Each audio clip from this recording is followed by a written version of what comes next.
to have the bollocks. Do you really want to go toe-to-toe with me on that? Like, what are we doing here? Levy isn't going anywhere. It's all down to timing, isn't it?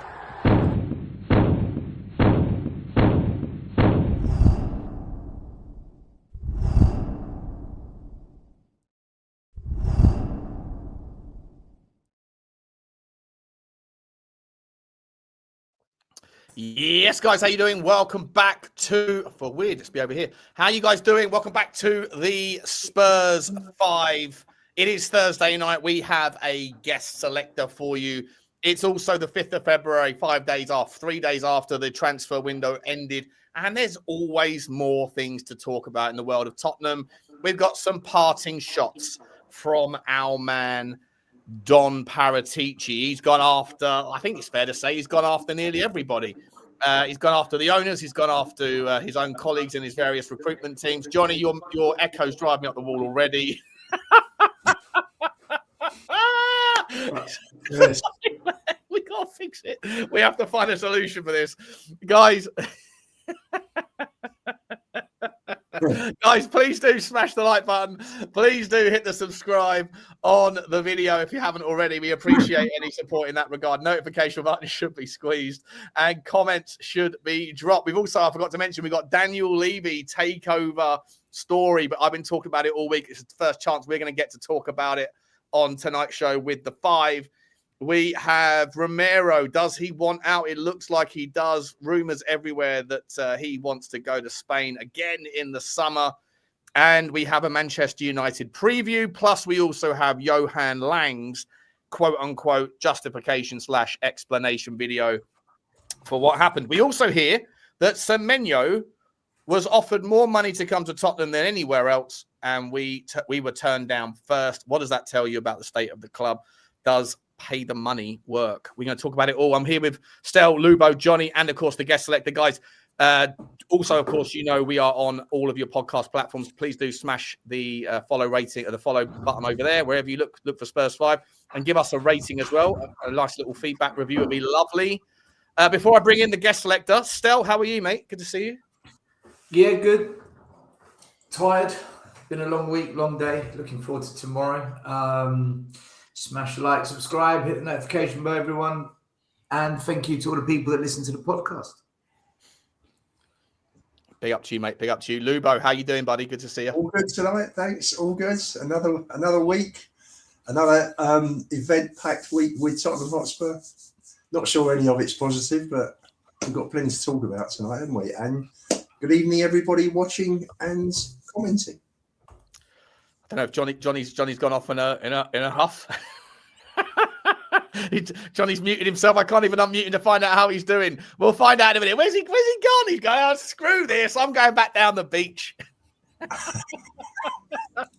All right, listen, we've got a guest. It's Thursday night. You know what we do. We have a guest. Find out who it is, guys. Just find out who it could be. Who could it be?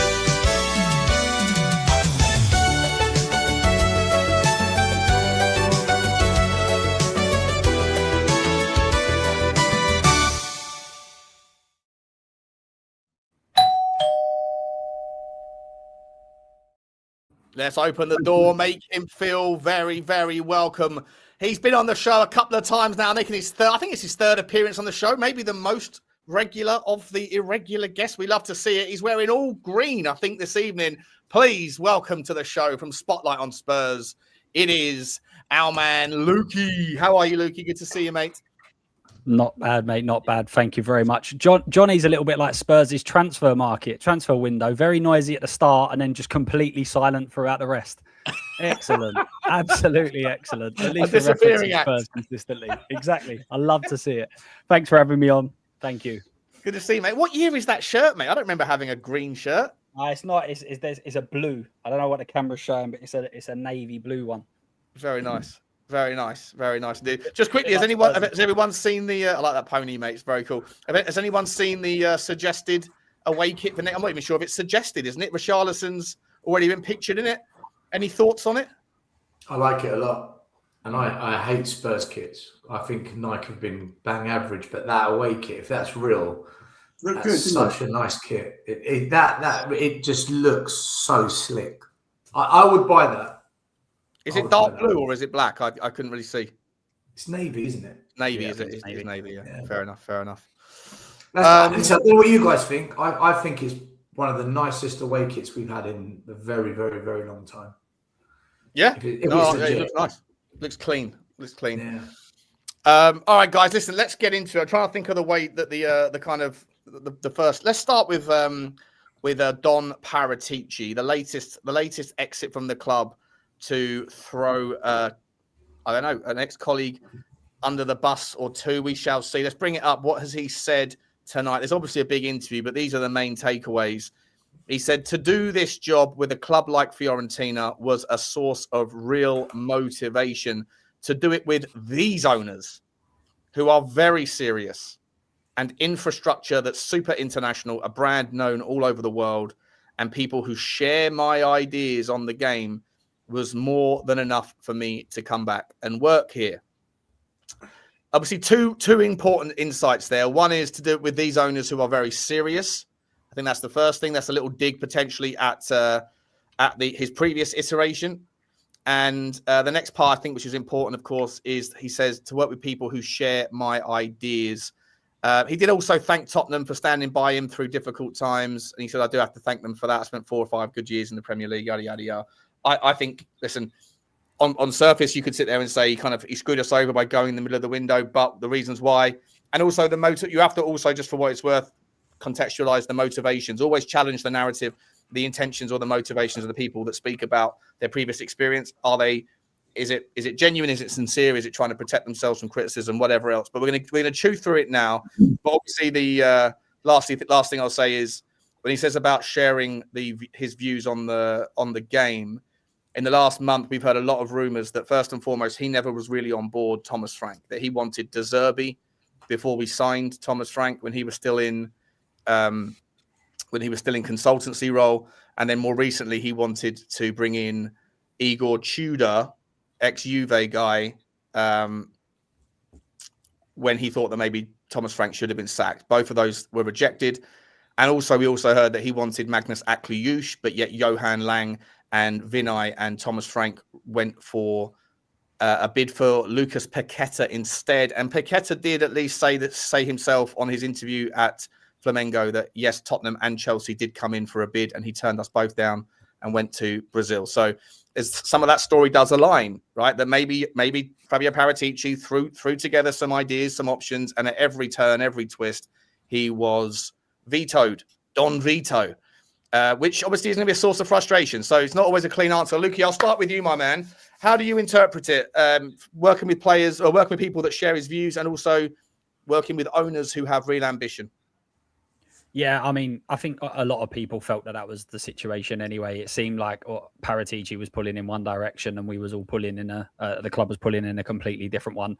I think some have said that obviously Paratici himself wasn't backed with the players that he suggested in the window, but I don't think anyone was backed because we barely brought anyone in. So technically, no one was really backed. Obviously, it is a bit of a strange one, just to go have him here for such a short period of time. I keep saying it. I blame the sofa. As soon as 2 people sit on that sofa, one ends up being binned off pretty quickly. So, but yeah, just a real weird situation from the very start to have 2 directors of football. They operate so differently, and obviously Lange are aligned very much with the way Frank does stuff. So it always felt like a 3-man party, and Paratici was the one to be pushed off. It was interesting because he said, and when he was leaving, that he was fully aligned with Spurs and that he had belief in the project, and even though he's going out the door, he backed it. And then all of a sudden he goes to a new club and he's saying how brilliant their project is and everything else. But listen, I thought it was a bit of a strange one from the get-go, to be honest with you. So not really surprised. Why he was kept on during that window was a bit of a strange one for me. I just want to continue on this one with you for a split second. There is also news out this week. I think it was from Matt Law, or it might have been from The Athletic, I forget, who said that Tottenham intend to continue with the co-dual DOF thing, Luke. I was against that from the get-go, sniffed it out from the minute. It was never going to work. I'm very surprised that they haven't, or that they're going to continue doing that. How do you feel about it? Yeah, I mean, it didn't work the first time, so do it again, right? That's just this is what Spurs do. We always try and do stuff that other people don't. It don't work, and we just continue with it. So I thought that the only logical reason that we didn't have a window, and I don't believe that it was an excuse, but I think the only logical thing was that they was almost going to start afresh in the summer, just completely get rid of the whole system, get rid of everyone that's in it, and start a brand new sort of setup. But by all intents and purposes, sounds like that's not happening. So really strange one. I don't think Lange's the guy. I don't know whether they're bringing in someone else because they don't want to make a decision on him, but they don't think he's quite up to it. I don't know, but it seems weird that they're so both the systems are so very different, and you're trying to get them to align. It doesn't make any sense. If you've got two people that see football the same, then they might be able to work with each other, but they see each other. They see football so differently. I don't know why we thought that was going to be a good role for them both to have on. Yeah, love that, mate. Love that. I completely concur. Stel, I'll come to you, mate. Same question, mate. Paratici going out with a bang, parting shots towards the ownership again. More and more shots at the ownership, and also he's clearly, I think, taking a dig at his co-colleagues in that division. What's your take on it? Why do most people leave this club and take digs at the board? Like, how is it that no one leaves this club and says, really had a wonderful time there. It was a joy working for Tottenham. It was a wonderful experience liaising with the chairman and the board, and I really felt that they did the best they could, and they've got a really well-run ship there. You never ever hear good things from people that leave, ever. You don't often hear that anyway, because most people that leave a football club, not just Tottenham, but leave because they've been fired, right? Yeah, but go listen to many ex-Arsenal people. You always hear good things, man. You do. With us, it's never good. There's no praise. So clearly it hasn't worked out. Paratici's not happy with whatever's happened. He's just taking digs now. Does he really mean that Fiorentina's a super well-run club and it's a really exciting? No, he's over dramatizing it to try and show the world that this is better for him because this is well run, because it's a shit show over there. So he's overhyping the reality of where he's going. Which you'd expect as you walk into a new place, right? You would say this place is fantastic. Yeah, but I think there's a way you do it. And I think the way he does it, the way he's done it, is to overhype it, to deliberately say that this is well run, because that wasn't. Sometimes it's not what you say, it's what you don't say. And I feel that's what he's done. I agree with Luke. Two football directors. I mean, do you know what's interesting? We've got this superstar Arsenal fan, Vinay, who's now the chairman of Tottenham Hotspur. He never had two football directors when he was at Arsenal. They never did this at Arsenal. So why? So who has come up with the idea? Because it's not Vinay, because he never worked in the club that did that. Who in the club has decided that we need two football directors? Unless the only thing I can think of is there's only two teams in the Premier League history, I believe, from what I looked at before. I think I might be wrong on this, but I'm pretty sure I'm right. There's only two clubs that have ever had dual DOFs. One of them was Liverpool for a short period, and they changed that model. The other one is Brentford. And guess what? We've taken 9 people from Brentford. It's like we're going, oh, there's the model to emulate. Brentford, who haven't won a single trophy in the Premier League era. Let's go and do everything that they do. The only thing we haven't taken from them is their scouting model. Do you know what I'm hoping? Do you know it's the only thing you really want, you know? Do you know what I'm hoping? I'm hoping that we're bringing in another football director, because on the sly, we're going to sack Lange in the summer, and the new guy's going to replace Lange. I hope that's what we're doing, but I've got a really worrying feeling we're going to have two football directors that are going to be arguing over which player to sign for the left winger, which player to replace Vicario with, which player to bring in to play up top. And they're all going to argue, and it's just going to be more mess and more frustrating transfer windows. So, do you know, just burn it all down. Just burn it all down, and let's have a proper reset. From the ashes we rise. Let's take it to ground zero, and we go again. Because what we're doing now is it's just frustrating for the fans. It's the same. I was going to swear then. It's the same nonsense every year, man. I'm just bored of it, Sean. 2 football directors. Can we just get one good one before we get 2? Let's get one good one before we go for 2. Yeah. So Do you someone think in the that's why chat, they're someone in doing the it? chat was quickly saying that Chelsea have also got 2. I didn't know Chelsea had 2. So fair enough. Then there's obviously more. Look what a mess. Look at them. Look at the mess they're in with their transfers. Well, I wouldn't mind, Why they're doing wouldn't it, mind Phil? their transfers. Do you think they're saying that we haven't got one capable? So if we get 2 that can do half a job, they can do one between them. Is that what you think it is? I think that the initial idea was like sort of divisions of labour, right? Like you look after X, Y, and Z, and you look after A, B, and C. But to me, there was always overlap. People were saying, "Oh, there's no overlap. They've got completely different rules. That's why it's going to work." I said it won't work because even within one division, it was one of them looks after the youth team progression to the first team, and the other one looks after loans. Right? And I'm like, well, that overlaps. That overlaps because if the players don't make it on loan, they're not going to come back and be part of the first team. And then you're going to say, well, it was his fault for not having them ready in the first place. No, it's his fault for picking the wrong team to loan them out.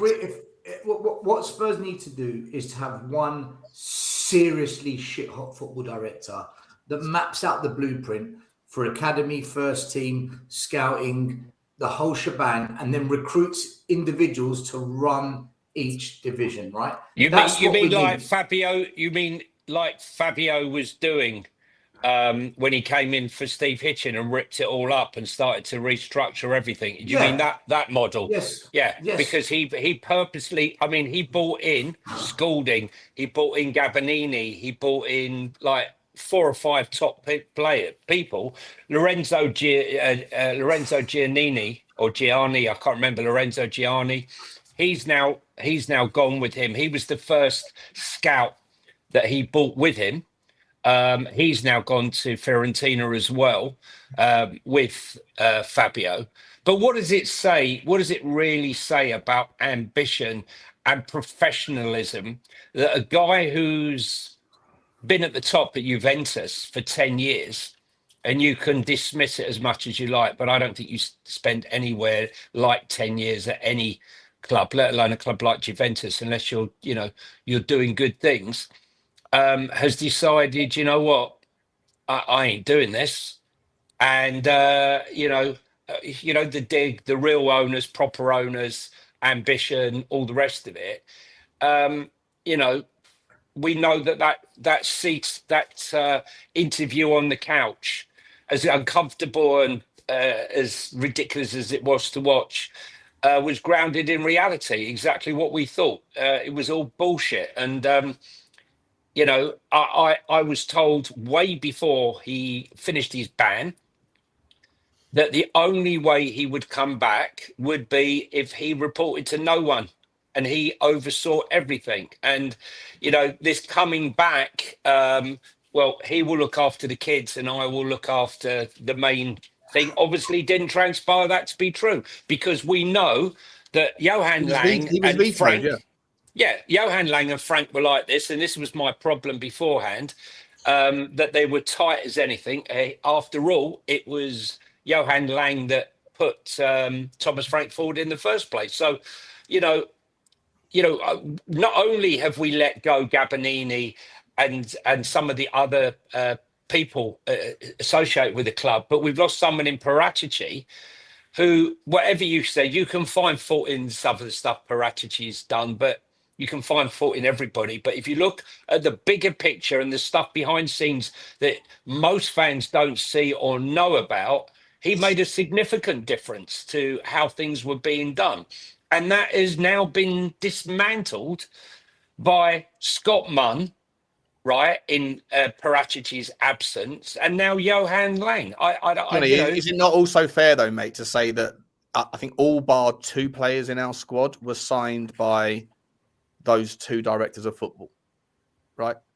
And so if we are where we are and we're where we have been, and most people complain about the state of our squad, then is it not fair to say that, yes, the overall, the head, like the Scott Munns of this world, who we don't know what he ever did anyway, the Vinais, whatever, the Levys have been a part of this, but ultimately, at the same time, Johan Lange's legacy is in no small part cultivating half of this squad, but the other half was cultivated by Fabio Paratici. Neither of them I got too much to write home about. Well, listen, I think if you compare them, sorry, I'm not going to have that. As that's fine, but Paratici made mistakes. Yeah, no, if Paratici has made mistakes, I ain't going to deny that he has. But, you know, when I'm looking at, you know, some of the players that he has brought in that we've done very well with, that are an important integral part of the squad, you know, you might not like Romero, but 40 odd million for Romero, 12 million for Papasar, 15 million for Destiny. I could go on. There are players that have made a significant difference to this club, but he has made mistakes. All directors of football make mistakes. But what I'm talking about is the blatant fucking waste of money that Johan Lange's made. 47 million for Brennan Johnson. You know, like some of the signings have been like a joke. 60 million on Richarlison.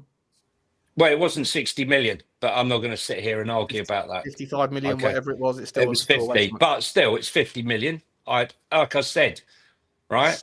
But I can tell you, there's better signings that have been made from Paratici. And if you want to split that, Johan Lange, if you'd rather say that Johan Lange and Paratici are on a parallel, they're not on any way a parallel. That's what I'm saying. I'm just saying that I don't think either of them can really got much to write home about. Lubo, let me bring you in, mate. Before we get into the comparisons of Paratici and Lange, Paratici on his commentary, he does look like he's had another. Like the club has had yet another dig being thrown at them. And also at the relationship that he inherited, that the relationship that he walked into. Was he promised things like Johnny was alluding to, that I'm only coming in if I do this or whatever, and then Daniel Levy was his boy, and then Daniel Levy's thrown under the bus, and he's gone, fuck this, my right-hand man's gone, you know, now what do I do? Well, I want Akliush, sorry, we want Paqueta, and the Danish mafia have got together and vetoed him, and it's just... Is it as clean as saying that he left us in the lurch during a very important window? Is there reasons to feel like Paratici is a little bit justified to think, fuck Tottenham, you know, I can't work in that relationship? I think that's it's interesting because people will look at it and think, well, Spurs stood by him for the time that he was out of football and banned. But then if he was made certain promises to come back in, and I noticed that Gabbianini never came back in, did he? So one has to look at it, and I think it's pure speculation. None of us are party to the discussions in house, but just looking at it in a logical way, it looks like he was promised X amount. For me, he should have been running. He should have been organising the scouting for the first team, to bring players in for the first team squad. And Lange would have been doing that, you know, go and find another Bergvall for 8.5 million. It doesn't appear that has happened. I mean, look at the transfer window we've just had. I mean, and Paratici has thought, well, I don't need this. If I'm being undermined, if I'm not being allowed to run it the way I want to run it, you know. If you're talking about someone that's been successful at another club like Juve, who were top of the tree for many years while he was there, and he was running the recruitment at Juve and doing it very successfully. He's probably looking at Lange thinking, what the hell am I doing here, working alongside this guy or being undermined because this guy is now getting players, for argument's sake, that he wants, rather than players that I think are the right profile, the right players for this club. I can't blame him. And for what he said, you know what I'm going to say, Sean. You know, he's talking about the owners. You know how I feel about the owners. They're not serious about football success. So I'm fully aligned with Paratici on that. And in terms of seeing football in his way, obviously that's a dig at the way that Lange and Frank have communicated with him. So, you know, he obviously doesn't think that they think on the same lines, think the same way about football, not just about players, but the way, probably just about the type of profile of footballer equals the type of style that he thinks we should be playing as well. So there's a crossover, you know, it's a crossover there with how the manager wants to play. And this is a question that that has to be resolved. You know, when a manager comes in, this is why I keep saying, and I've used Ajax as a model, try and play a certain way and then bring your manager in who wants to play that way. Paratici, if for argument's sake, let's just hypothetically, Paratici has been told this is the way Spurs play, and he said, right, I'll go out and find you a manager who wants to play that way. Frank, if he wants to bring players in who are going to play a different way to how Paratici thinks Spurs should be playing, then you've got a clash straight away, not only with managers, but then with players. And the whole thing's just going to fall flat. It's just not going to work. And it's turned out it's been an absolute disaster. We're 14th. This transfer window, all a director of football has to do, his one remit is to go out and find players to purchase in 2 windows between June and the end of August and during January. That's it. That's their remit. That's their focus 12 months a year. And all we've got is a replacement for Bentancur and a 19-year-old kid from Brazil. When you've got people, I've never seen this kid, so he could be absolutely fantastic. But you've got Mason King, who's he's already been described by Thomas Frank as one for the future. So let's lower our expectations around how ready he is. We sold Johnson, but no replacement, was brought in. You look at clubs like Brighton, player goes out, they've got a succession plan in place. We have nothing. There's no planning, there's no structure, there's no organisation. It's opportunist, it's hit and hope. And I think Paratici just looked at that and thought, you know what?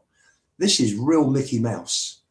And unfortunately for me, he was a part of the same club and happily a part of it for the 4 years prior. But you could see, when he went and brought players in, he brought Romero in, who just had a most phenomenal season. Bentancur, Kulu, yeah, exactly. Bentancur and Kulusevski, who we knew from Juventus, who made an immediate impact with Conte and helped Spurs just sort of fly through that second half of the season when Conte joined to finish 4th. He brought in, Basuma. Everybody was excited because he'd been terrific with Brighton. Nobody expected him to go bozo at Spurs. He brought in Udogie, who had a phenomenal year with, was it Udinese? Udinese, 15 million, 12 million for Sarr. Right. Vicario was wanted by top Italian clubs. We got him as well. So, he came in and he brought in good players and he did make a difference in that first season. He did. Listen, here's what it is. He's gone, right? And listen, I can see Johnny sitting there like with his sort of smug look on his face, just unmuting. You don't need to unmute yourself, mate. Your echo's gone now, so you can leave yourself alive and kicking the whole time. But he's sitting there just unmute. 12 million, 15 million, just a couple of rabble dabble value trades there. I know he's your boy. Johnny. It's fine. I'm not. He's gone. He's gone. He's the better of the two for sure.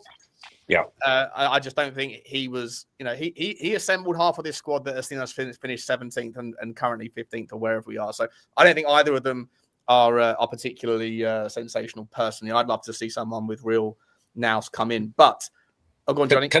I just wanted to say, he's been gone more or less for 2 years, right? 18 months to 2 years, and I just feel that had he been able to stamp his self on that squad in that 2 years, he wouldn't have been signing some of those players that we signed. That's my belief, knowing the type of players that he likes. He likes a player with aggression and a bit of something about them. I just think that I'm just surprised he took the job, mate. I'm surprised he took the job knowing what he was walking into, knowing the terms of the trade, knowing that he was working under a manager that he didn't want in the first place, knowing that he was working with a director of football that, like, it's all very well walking away now saying they didn't listen to me and the new owners have no ambition or the ownership hasn't having. And he's been happily taking a wage for 4 years. We stood by the guy during his toughest times, and I just feel like the whole thing. Ultimately, just like with the Romero situation, my stance on all of these things are it's not black and white. And I think that you can land where you want to land as a fan on any particular topic. And I'm not here to influence anyone's opinion.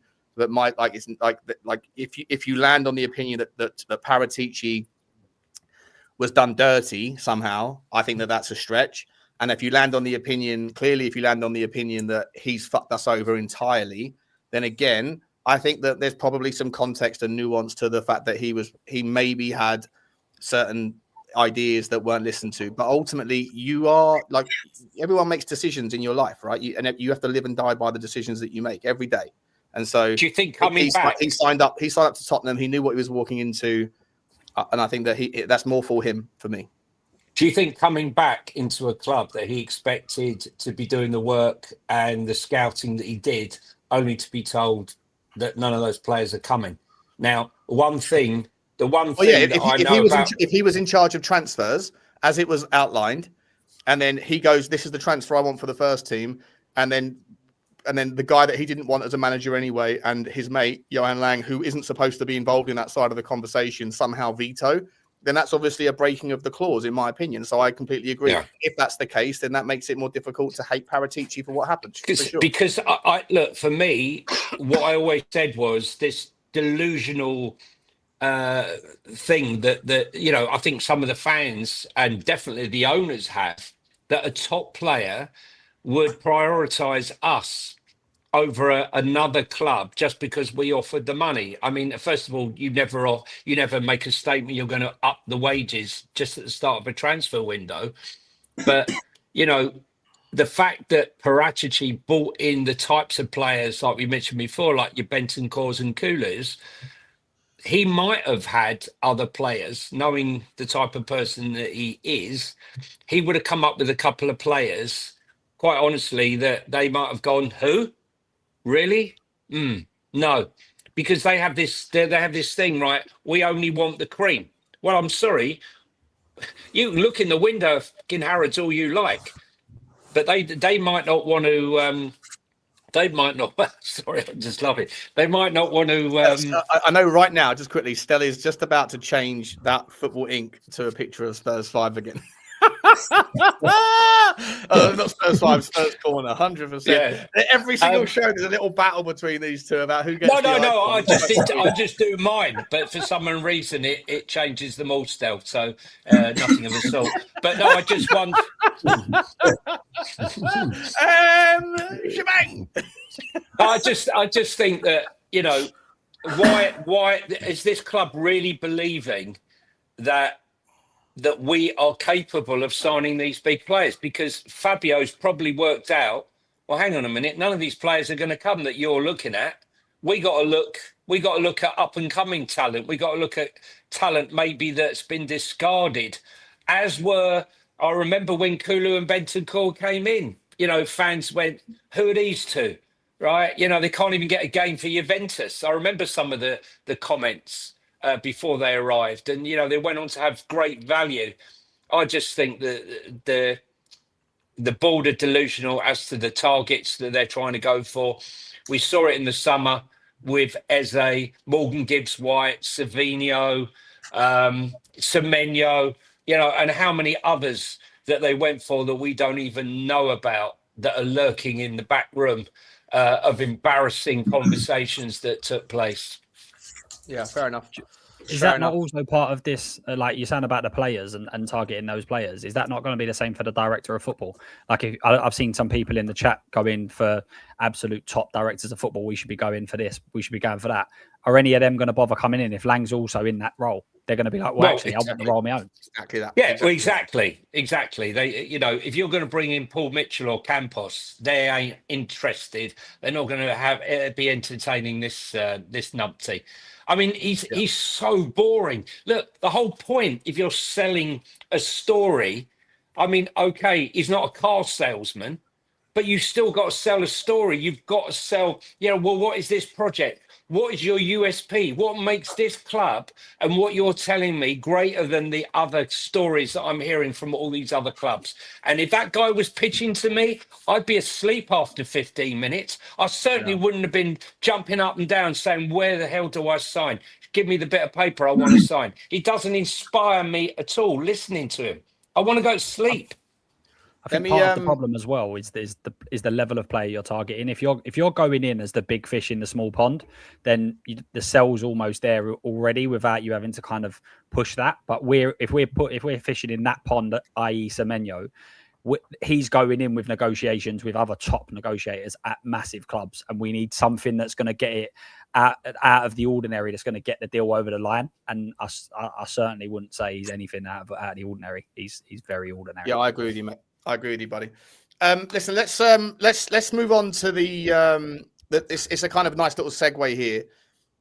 Stella, I'll start with you, and then I'll come around to everyone else. We heard from Johan Lange about his video. I can't bring it up I haven't got it in front of me. It would take too much time, but I'm sure everyone's listened to it.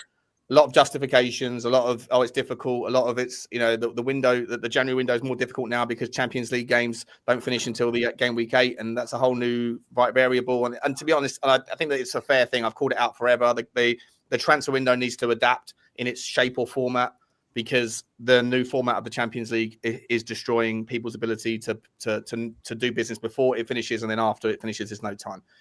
But once again, justifications, explanations / excuses, and at the same time, Thomas Frank also came out and basically gave in his conference today. He also gave out a justification for it, saying he's basically very happy. We wanted to do more. We tried to do more. But we got Conor Gallagher in, which is, a first team player, and that's more than most clubs did. And he says, we'll be okay. I think one of the clips you put up from the other show, Stel, is Thomas Frank a yes man? Both of these people reflecting on the window in a very different way to how most Tottenham, or all Tottenham fans, I would say, feel about it. Does their reaction sort of reinforce this notion that you think that they're just yes men, or is it just natural for these guys? Unlike Christian Romero, we're going to come to Romero in a minute, but unlike Romero, like they are company men, they are employees, and so they're not really under the they don't really, like most people wouldn't think it's right to call out their employers. What's your take on the fact that they both look at the window, or at least say they look at the window differently to how we as fans do? Yeah, don't listen to what they say. Look at what they do. And that's the reality of it. We're 14th. We don't win games. We get a draw, and we call it green shoots. It's an absolute joke. The whole thing's an absolute scam of the highest level. And they're all participants as far as I'm concerned. That video that Lange put out was the most corporate choreographed spiel to finesse the fan base, because they know the fan base is gullible and they're going to believe that rubbish. If you go look at the comments on that video, it's about 1,000 comments of just hate and abuse. They gained nothing from putting that video out. The guy that was asking the questions was the most biased, unbalanced person, because he works for the club. He's an If employee. you really want to know what's going on, get an independent person, get a Gary Neville, get a Jamie Carragher, whoever, to question Lange, and let's see what's what. Not so, Johan, I think it's really good that we have this conversation for the fans, because we know how difficult it must be for you in January, and the challenges you're just teeing him up. Yeah, but to still, just say, it is hard. Yeah, it is challenging. Gary Neville did an interview with Daniel Levy in the summer, and he did a lot of obviously pre-planned questions. Okay, not Gary Neville. If you don't comply with the rules of the interviewee in this scenario, then you don't get the interview. Again, it's just like you've got to play the game still. No, I disagree.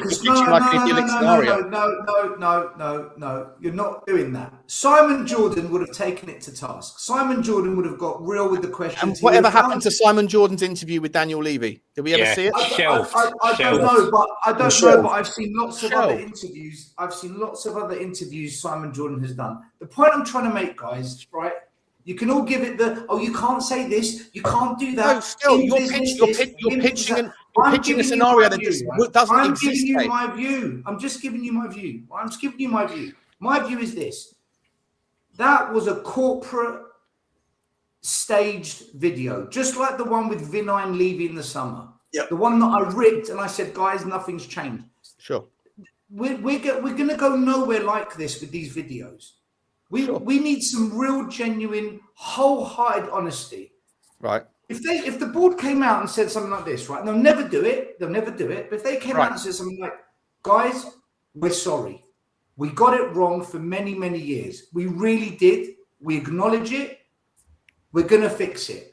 Did they not say that, Stel? Did they not say? I'm not excusing them, but did they not say that? No, they didn't want to apologise. No, they didn't want to apologise. Not apologise. That's not what I'm saying. Well, they're not going to apologise, Stel. Right. Mate, listen, I know, Stel. I know you pitch these like wonderfully perfect, like.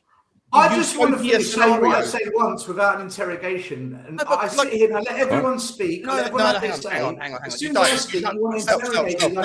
Please don't pretend like you don't interrupt people. That's absolutely mental. Sean, I haven't interrupted anyone tonight. I'm just like, as soon as you ask me a question, I can't answer it without an interrogation. No, I'd like you to work within the realms of reality. I'd like you to pitch things that can actually happen, not things that won't ever happen. That's what I'd like. Interrogation. All right, whatever you say. By the way, it wasn't an interrogation. I was actually about to agree with you, mate. You're right. You're right. What are you fucking talking about? I'm agreeing with you, and you're like, I'm saying. I don't know why you need to swear. I don't know why you get rattled that you need to swear. I'm agreeing with you. Whatever you say, cool. I agree. Stel, can we honestly, mate? Stop being childish, mate. Listen, honestly, mate. All I'm asking is I'm trying to answer, and you don't want to hear it. You don't want to hear it. I do want to hear, but I'd like you to work within the realms of reality, not the world of like some delusional world that doesn't exist. That's your reality. Your reality is the reality. It's the reality. All right. Stel, okay. What reality, Sean? What reality criteria must I work within then? So Stel, I tell you what I think. I tell you what might actually happen. Yeah, look, you answer for me. Go on, you do it. Yeah. Hang on, I'll answer. Go. I'll answer. Still, I think what Sean is getting at is that just like the Meet the Fans when you had Vinay, you had Frank, you had the manager of the women's team, you had Sonny last year, and they handpicked the audience. And you've got to send your questions in, so the questions are vetted. And this is the real world with Tottenham Hotspur, where coming on a proper show like this and facing people like us who are regular fans that have real worries about where the club are going and have proper questions, they would never do that. They're just not interested in answering difficult questions. Not just Tottenham, Lubo. It's whoever it is, mate. It's the world in politics, in sport. Pick any club. Like, does Jim Ratcliffe go on fucking like United Stand? No, right? It doesn't happen. It doesn't happen. You don't get a free reign. They just go, I don't want to be a part of that. I don't want to do that. So no, the answer is no. I'm not going to. If you want me to come onto your show, if you want to take an interview, I want to know what the questions are. That's just the reality. So, Stel, unfortunately, I'm not digging you out, mate, but you pitch these idyllic scenarios and everyone in the chat goes, Stel's bang on. But you might be bang on in an ideal world, but it doesn't. The world that you want to exist doesn't exist. It doesn't exist, mate. I'm not having a crack. I'm just being real with you. You're being real with your reality. Your reality isn't the leading authority of this is how it works, because Sean's reality is the reality. So name me a reality. So name me a scenario. Name me a team whose manager comes out, or whose owner comes out, or who anyone comes out, and then the fans get to say whatever the fuck they want, and then put them to the sword. Name me a club in the Big Six that finishes 17th, then 14th with no progression. Name me any club. Don't compare us to other clubs. Tottenham Hotspur is an anomaly. The way we operate as one of the Big Six is completely different. We are shambolic compared to the Big Six. So don't compare us to them. We are different to them. Any club. Name me any club.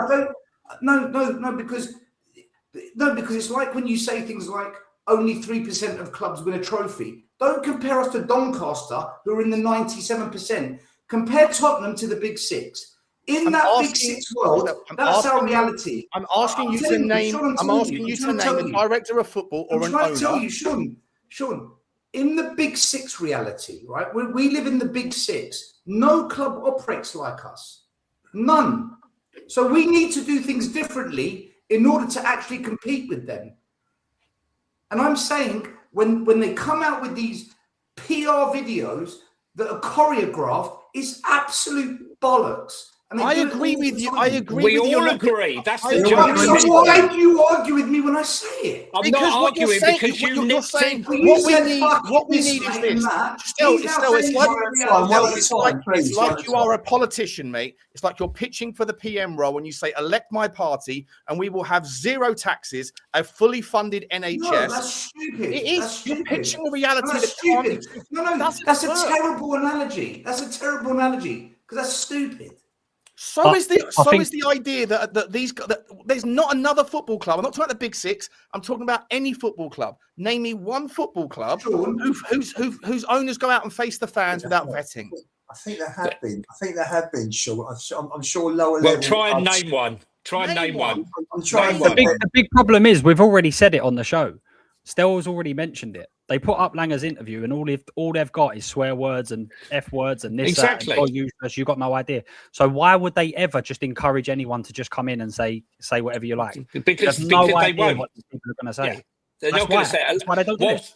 What I was going to say, Stell, right, which you thought I was going to disagree with you, but I was actually agreeing with you. My point is that they, in that West Ham, why are you shaking your head again? Why are you shaking your head again, mate? I haven't even spoken yet. I haven't even spoken yet, mate. I haven't said, do you want to hear what I've got to say? Do you want to hear what I've got to say? Because I never got to answer the question, and now I've got to listen to you. You're still talking, mate. What do you mean you've got to listen to me, mate? No. I never got. Do you know what? Johnny, go on in. Go on. What I was going to say. What I was going to say to you, Stell, was to enhance your point. Right, was that in that interview that they gave, that not interview, but that pitch that they put before the West Ham protests, where they say, we know we've got it wrong, we know that there are mistakes, we know we've done this wrong, that wrong, and the other thing wrong, but it was all bullshit. The whole thing was bullshit. I mean, why put that out? And then on top of that, having said we haven't given them the right tools, we don't have the right squad, we don't have the right this, we don't have the right that, and then we come to the January window, we don't give anything at all, and then we have that splice and diced. I mean, did you see how many splices and dices there were in that interview with Johan Lange? It looked like every single question, Stell, they had to cut. Right, next question. Right, this is what we're going to say. This is what we're going to say. At one point, you could see by the sky in the background that the sun had moved. Like it must have been a decent 15, 20 minutes before. It's honestly, the sun's even bored of him, bro. The sun's thought, I've had enough of him. See you later. It was embarrassing. It was embarrassing. So the point was, I was agreeing with you, but I was just saying why they even bothered to make that statement before the West Ham thing, to make the matters even worse by coupling that with what they delivered in the transfer window and then to roll out Lange and deliver that bullshit.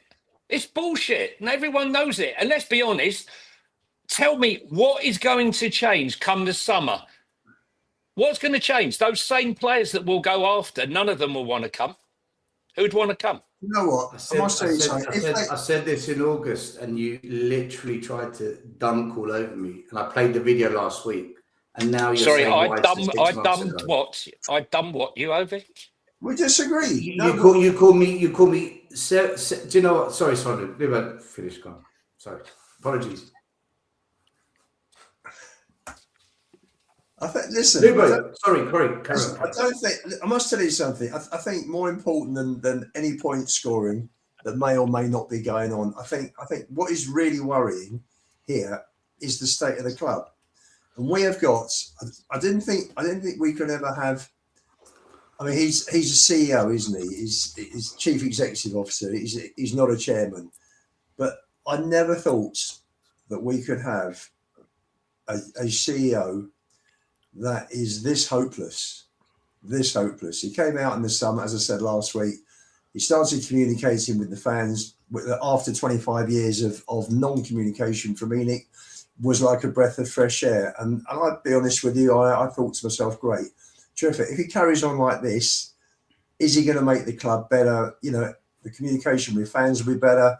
Hopefully, having come from Arsenal and seeing how they run, maybe he'll bring a little bit of professionalism into this club. Maybe he will point this club in the right direction, because it's always been profit before glory. But you know what? This guy is absolutely hopeless. And just coming back to Lange, because this is what we're talking about at the moment. For him to actually come out with the crap he came out with, it was a rerun of what he said, but the other way round from what he said after the transfer window in January last year.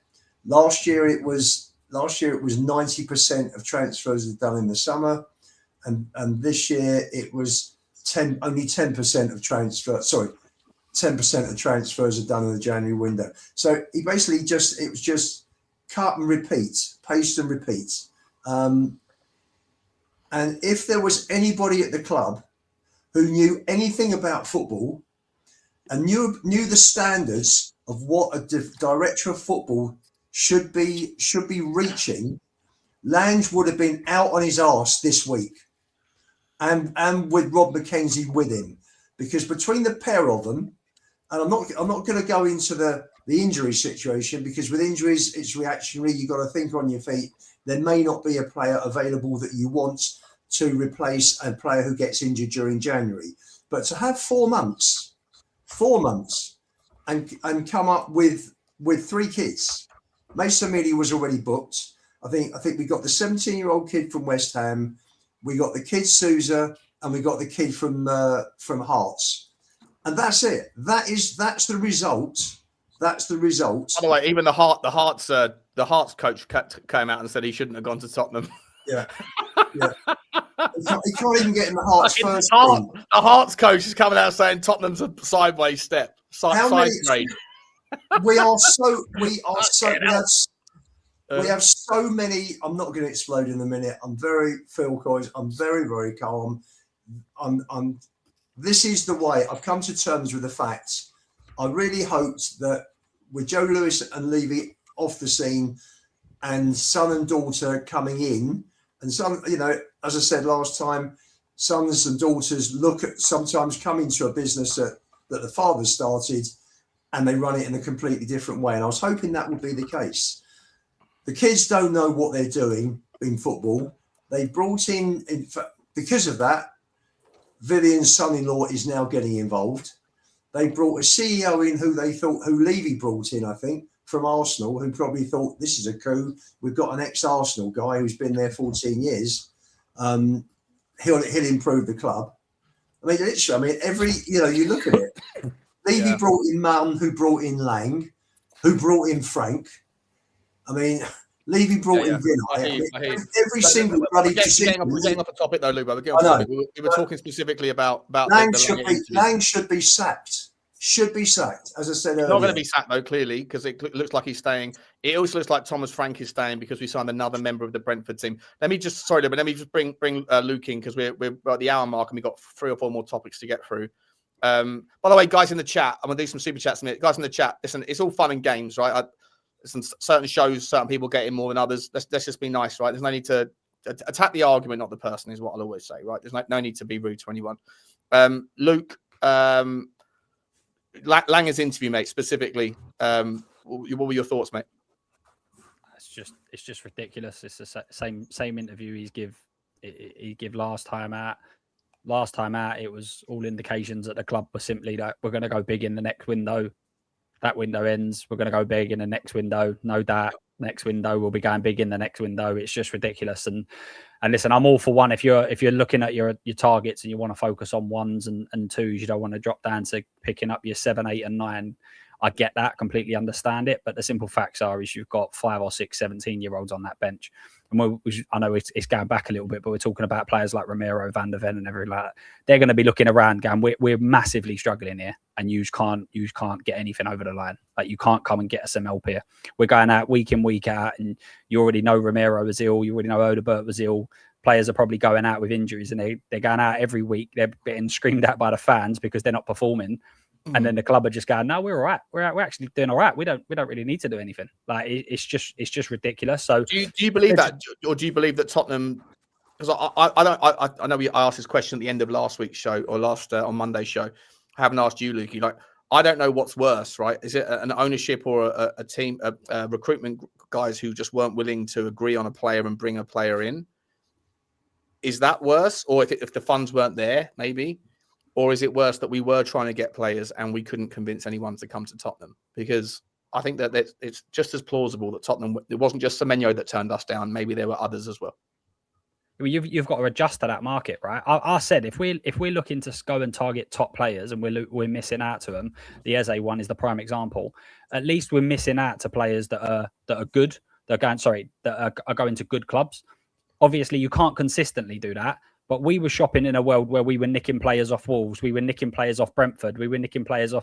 So you're gone, and it's that big fish, small pond again. You've gone from the top of the tree out of that group of people, and every time you come calling, they go, "Yeah, right, we'll go there. Yeah, we'll go to Spurs." If you're then trying to go into that other echelons of top players, then unfortunately you're going to miss out. But you can't just miss out consistently and then walk away with a big banner going, "We tried for Semenyo. Yeah, that was great." Like it doesn't make any sense. And as I say, we are so focused, and rightly so. The fan base is so focused on new signings. It's all about new signings. But new signings also look at who you currently have at the club. And Romero signing new contracts, Van der Ven signing new contracts is a positive for players that you want to buy, because they're like, okay, well, these players are going to be there. But then players are going to be looking around going, why would I stay? Why would I stay when, as I said, we've got 14 injuries? Lange actually said in his interview, he said, when you have seven injuries, you don't expect that in a January. So that can alter your signings and your practice, basically. But that, for me, says that the 7 injuries were the only reason we signed anyone. Because otherwise, surely if you're picking up all these injuries, you then have to sign more players to kind of cover the players that are out. So I just don't understand I think the whole interview, most Spurs fans knew what was going to be said before it was said. Then they come out and say it, and you're like, what was the point in that? Like, you've gave us absolutely nothing, because you said the same things. As I said, you said the same things last time. The whole reason we didn't get Savinho over the line in the summer was because we was going to get him over the line in January. Okay, Savinho's out. What's your next option? Semenyo. Okay, is that it? No more, no less. And I agree that obviously you have got these reasonings as to January, Europe, all of that sort of stuff. But we knew that in the summer. You can't just keep pushing the can down the road and going, "Oh, we'll do it in the next one. Oh, we'll do it in the next one." So what in the next summer if Savinho isn't available? Do we not sign anyone again?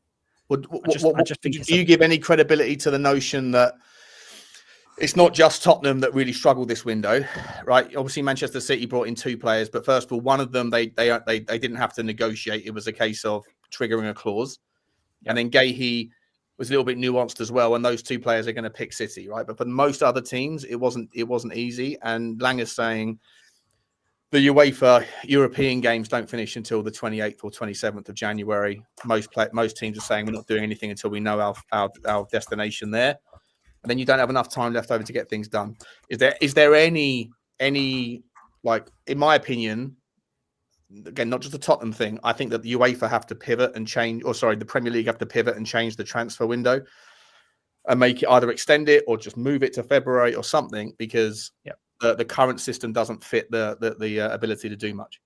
Yeah, is there reasons behind not signing many players? Yes, there is, but you should have done it in the summer then. This is the point. You can't keep saying, like, you can't do nothing in the summer or very little in the summer. Say we're going to do it in January, get to January and go, yeah, but it is really difficult. Because then what are they going to do in the summer? Are they going to go, it is the World Cup, and no one's really that interested in moving before the World Cup? Oh, no, that's the next big excuse. 100%. So at what point do you go, oh, well, actually, let's stop worrying about the January. If you would have gone, let's say, I know Savinho, obviously there was, but if you would have gone and signed the left winger, that everybody, this isn't like 1 or 2 people, every single Tottenham fan went, we need a left winger, we need a striker, we need a ball playing midfielder, we need some cover at left fullback. We still need all of those things. Every single thing we've just discussed, we still need all of them, and they haven't been able to identify that. And the funny thing is, if we were sitting third, you could be like, actually, is it worth spending that? we are 14th and they can't find players to improve this squad. If that's almost walking into your manager going, I know I'm useless, but I just can't do it. Okay, but equally, if we did what Crystal Palace did and sign a Brennan Johnson equivalent for 35 million, people will be going, what the fuck? If we sign Strand Larsen for 50 million, people will be going, what are we doing here? So again, like, would you rather? Again, I'm not in any way defending. Can I come in on this? Yeah, of course you can. Just let me finish my sentence. 100% you can. I'm not in any way defending the window. We explore. It's what we do. We have conversations, right? We explore the possible rationales. For me personally, I am scared a little bit about relegation. I am scared about the fact that our injury crisis is worsening, not getting better, and most of them are long term. At the same time, I've always said I don't want to see Tottenham commit to 5-year contracts on Deadwood just because you need someone. Loans were the option, but loans didn't materialize. That's where I'll give that's where the counter to my argument. But I do think that there are these considerations, right? Like, you don't want to sign a player that in 6 months you're going, what have we done? What have we done? You know? I completely agree, but then just get your recruitment right. Do it better than what we do it, right? And as I said, that is absolutely feasible to say that. Then don't leave it till January. Do what you needed to do in the summer, because everyone's saying we've got this amount of money here. We've got 70 million for Semenyo. It's all here. We've got 70 million for Gahey. 12 hours. It was there, right? Like we tried to bid for Semenyo. But this is the thing. This is going back to my point. Sorry, Stel, I know you want to come in, but just this January window thing is a problem, because January windows really aren't there to fix like big problems. They're there to kind of paper over cracks, usually, right? To get you through to sort things out. Generally speaking, that's the idea of the window. But if you have to go and do everything in the summer, you can still only finish the summer with a 25-man squad.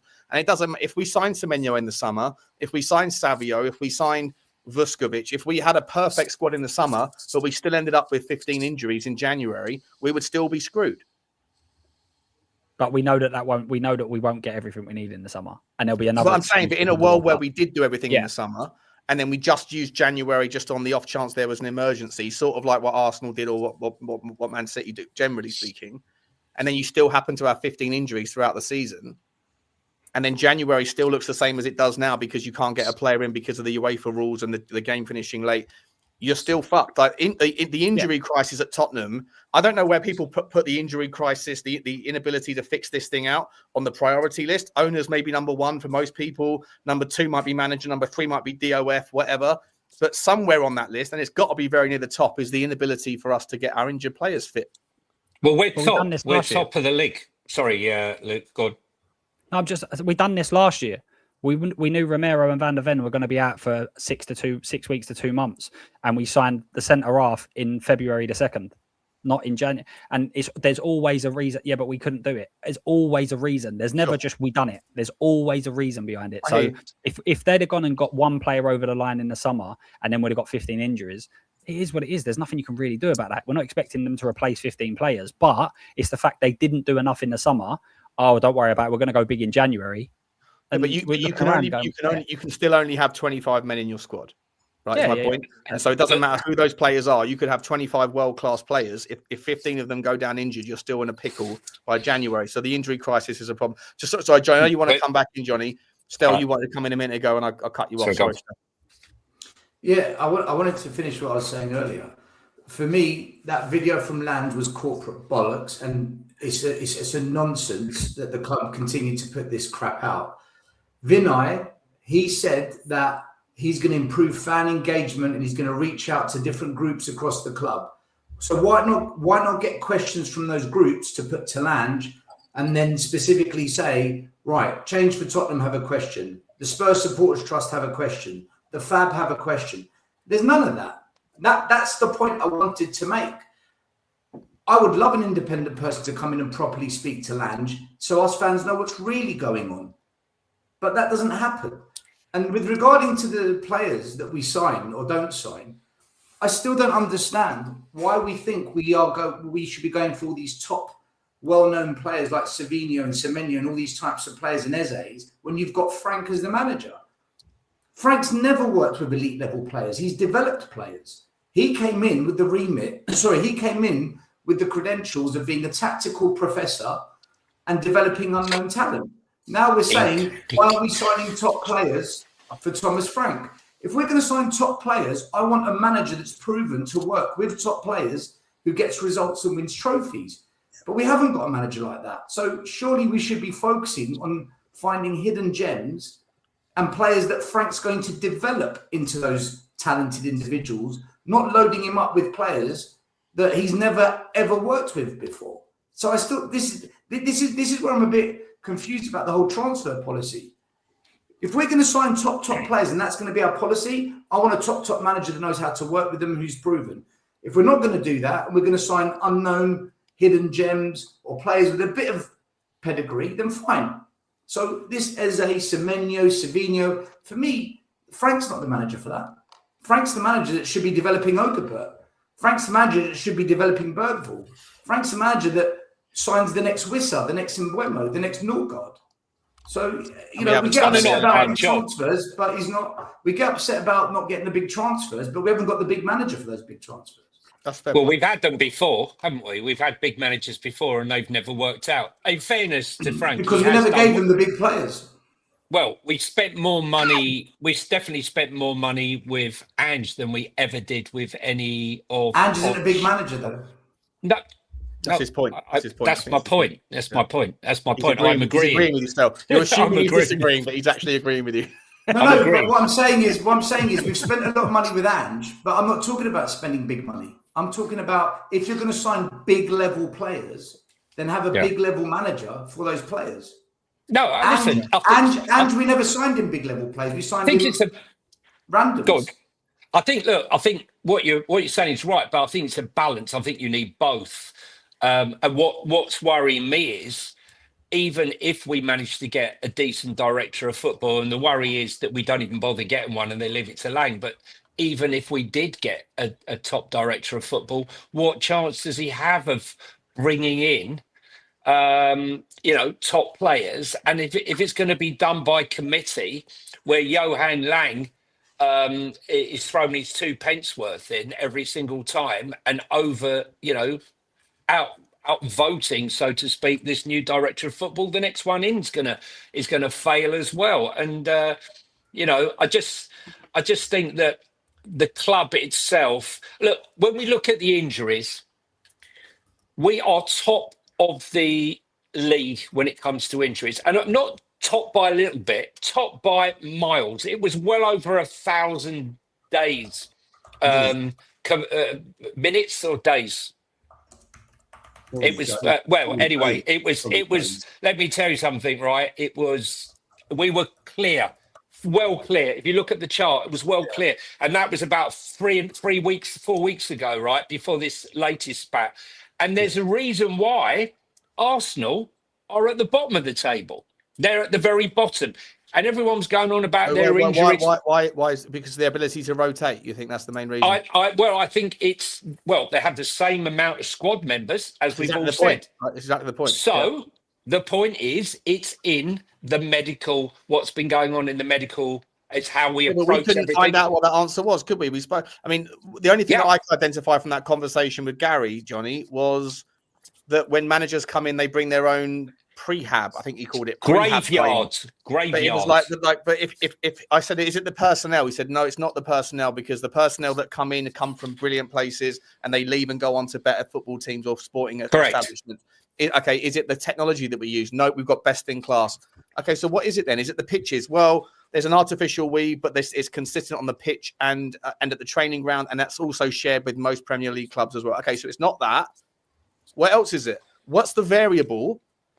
And he said, well, managers come in with their own guy, and those guys often do a different form of... I'm not a medical person, so I've got no idea if that makes a difference, but it does sound like it's a variable that might change things. But apart from that, I can't think of why Tottenham consistently have more injuries than other teams. Well, I think what Gary was saying really is the fact that the change between the change between the 1,000 Johnny, your maid is here. Can you answer the phone? Fuck's sake. Anyway, I think, look, the thing is, we always go on about changing the managers, and I've gone on about this point. I think many people have, where stick to a style. If we're going to play progressive football, let's acquire a squad of players that suit a progressive type of football, right? Don't keep flip-flopping between pragmatic, But is that going progressive. to have an impact on injuries? Maybe, I don't know. Right. Maybe. No. What I'm saying is we focus on that, whereas we're not focusing on the medical side, where every single manager that comes in is flip-flopping between styles. So one is doing one thing, and they go after 18 months, and they're bringing a new set of crew, and they do something different. Under Pochettino, remember what he said to us, Gary, that there was consistency over that period, right, of independent medical team liaising with the manager and setting up one system. When he left, it all started to get fragmented, right? And as Gary said to us, there's a graveyard of various different styles. And then we go to someone like Ange, who didn't even bring in a conditioning coach to play that extreme. Had Ange brought in captain a conditioning, wing it, captain wing it. yeah. 100%. If he'd have brought in a conditioning coach to match his style to negate tons of hamstring injuries, we wouldn't have been in that situation. Yeah, but listen, but Thomas Frank did, and that hasn't changed anything. And that we brought another person in from Brentford again now as well. So like, I don't know. Time, it's a bizarre mystery. I tend to think, Johnny, you were right about a year ago when you said that someone buried an Arsenal shirt in the foundations of the stadium, or that there's a witch doctor that's pissed in the corner or something. Because I don't know, it doesn't make sense. But listen, the point is, I guess, to finish off the section, that it doesn't matter how many transfers you do in the summer, how great your squad is. If you have 15 major injuries in the first half of the season, then there's very little that you can do about that. Let's do some super chats and then we'll move on. We're an hour and 10 in. Appreciate everyone who's being here today. There's over 1,000 people here, guys. Please don't forget to smash the like and subscribe and notification buttons. Also, please get over to Spotlight on Spurs. You can see it there at Spotlight with the American version, I think, or just some wacky version of spelling it, at Spotlight on Spurs with an ITE for Lukey. I'll also put all the links for all the different channels in a second. Cavalets, big up to you. He says, Lange signings for Aston Villa were Watkins, Martinez, Cash, Bailey, Digne, Kamara, Carlos, Duran, Buendia, Traore. I mean, Ratatata signings, to be fair to him. Why people hate him so much, what happened later in Aston Villa. They weren't flourishing under Gerrard, though, was they? You've got to have the right manager. I think that goes back to it. It's a good point. But he's not responsible for the coaching. He's responsible for the talent ID, right? And he certainly found a lot of good players there. I think it goes back to Stell's point. Like the whole thing is that we just go between one thing and another. And if you're bringing in top players to play a certain attacking style and everything else, then you have to have a manager that backs that up. I think this is the problem. We need an identity, and then you start hiring and firing and getting managers and getting players that fit that system, because otherwise the whole thing's just pointless. Correct. 100%, mate. Great super chat though, Cavalets. I was yeah, it's a good point, mate. It's a really good point. Some really good signings there. So maybe he's not the only problem. Berlin has become a new YouTube member of the channel. Big up to you, Berlin. Thank you very much, mate. We haven't done any members content. We probably should have to at some point. But big up to you, buddy. Thanks very much indeed. Stel, you look absolutely drained, mate. Are you okay? Yeah, I'm listening to I'm listening to the super chats. You look fed up. I hope you're okay. Big up to Dino, Dini. If I'm lively, it's an issue. If I'm relaxed and chilled, it's questionable. I was just checking in. I was just checking in to see if you're okay, mate. Just checking in. That's all. Big up to Dini. Still, you're in Paphos already, aren't you? You're there mentally. Almost there. Big up to Dini, my man. She's always here, always supporting, buddy. Big up to you, boss. Thank you very much indeed. Sniffer, Newcastle United fan. Big up to you, Sniffer. Hope you're okay, my man. Hope you're okay, buddy. Big up to Sniffer. He's put the white heart and the love. Love that, mate. I love that, but that's very nice of you, mate. Very nice of you, indeed. Appreciate you, Sniff. Caribbean Spurs TV. Big up to you, mate. I hope you're enjoying nice weather. Nicer weather than what Johnny's experiencing in Miami in the snow, the snowbirds section of the world in America. He says, "Hi guys, where can I get that shirt, please?" What shirt? Are you talking about the 1901 shirt? Oh, you're talking about you can probably find it on OK Jersey. I shouldn't say that out loud. We're not supposed to be not supposed to be exactly explicitly stating what you can find and where you can find it, but you will be able to find things very much like that. If you go to OK Jersey and you use code 5 at checkout, you get 8% off. Big up to you, Caribbean Spurs TV. Although Lukey is working with a different set of lights because it definitely looks like it's a dark green to me, but it's apparently it's navy blue. Big up to you, mate. Big up to you, Caribbean Spurs, mate. Thank you very much for your super chat. Coy's Hole says Enoch needs to go. None of them understand football. 100%. Big up to you, my man. Agreed. Appreciate you, buddy. Caribbean Spurs says shirt found in post. Big up to you, buddy. Hope you find it. Hope you find it, mate. Go, you know where to go. You know where to look. You know what to type in at checkout. Big up to you, buddy. Thank you for the super chats. JP McCauley says, Stell, I work in media and you are living in a dreamland. Everything is managed. No one wants to be held accountable and everyone spins. It's not right, but accept it and move on. Thank you for the $10.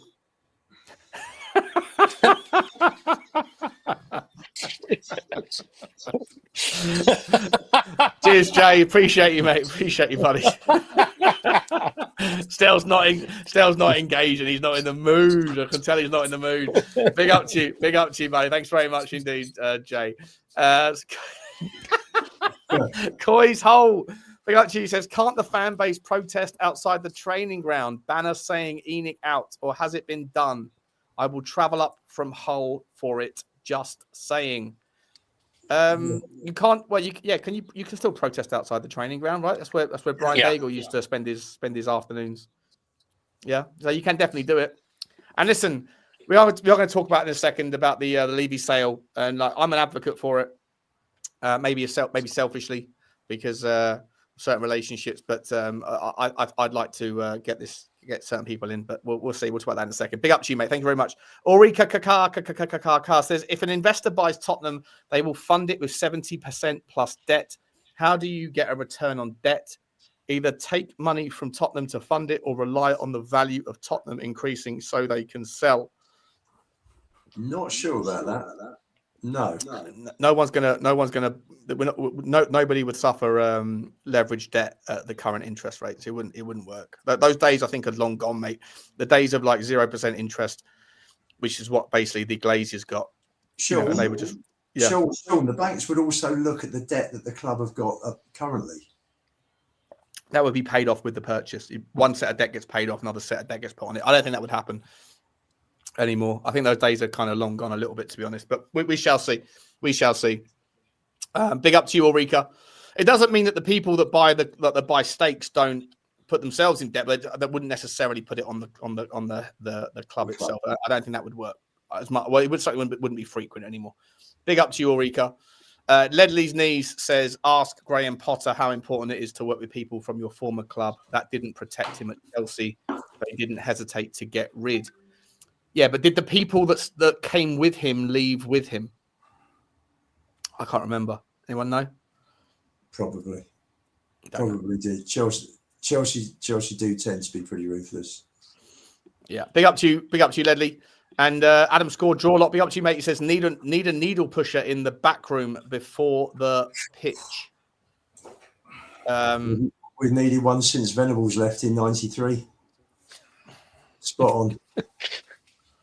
We'll have a trip down memory lane with Lubo. It's fact. It's fact. I promise you, it's fact. Big up to you, Adam. And Phil Coys is putting a super sticker as well. Big up to you, mate. Choo choo to you, mate. Choo choo to you. Thank you very much indeed, Phil. Appreciate you, mate. What was I going to say to you guys? Let's move on to the next. We've done Paratici. We've done the Lange video. We've done Semenyo. And we've done the co-directors. Daniel Levy. The rumours this week have been mixed, to be honest. So the story keeps popping around that Brooklyn Eric and his tech DJ NASA bro and his crew are interested in buying Levy's stake. Also, that Wing Fi NG or NG Wing Fi, whatever, is also interested in buying his stake. Now there's rumours that they're aligning on that. That's been dropped by Inside Sports News. It's been dropped by The Sun. As I said the other day on my channel, I've had conversations with people that are about as close to the source as you can get, and without saying anything too too damaging. Like what I've been told is that it's very much real, and that they would love to have as much support from the fans as possible to kind of get behind it. I don't know whether that's entirely true or whether they're just trying to use the situation and use people like myself to get more exposure and all that thing for their own personal image. Simon Jordan came out and said that he'd spoken to Daniel Levy, and Daniel Levy didn't believe that they had the money. Don't know. And then other stories have come out from Matt Law at the Telegraph today, basically saying that the incentive to buy the stake, even if plausible, is a little bit mooted because, first of all, Daniel Levy doesn't have to offer any first right of refusal to the ENIC children. He can sell it to whoever he wants, but that the stake doesn't come with any voting rights, and it doesn't come with any preferential bidder status or first right of refusal for a takeover from the Lewises. So all that anyone who would take Daniel Levy's stake would be getting hold of would be ownership in a company that they don't have any potential power or authority or essentially any weight behind. So it's a bit of a weird one. But like I say, what I've been told is that there's this absolutely sincere. Don't know if I'm being utilized for other purposes. Johnny, I'll come to you, mate, on this one. I saw you doing that a minute ago. What was that for? Sorry, what was I doing?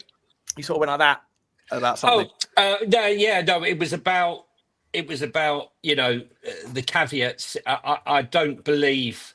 Look, Tottenham don't even know the minute details of contracts of their own players, as we've seen with Halejo Veliz and Doherty and all the others. So I'm not sure Matt Law has got an inside track on the the minute detail in that contract. But Lubo,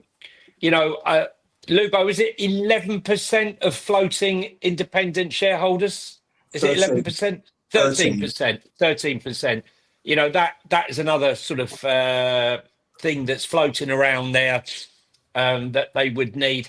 Look, I just think that Daniel is sitting there with his shareholding that he can do nothing with.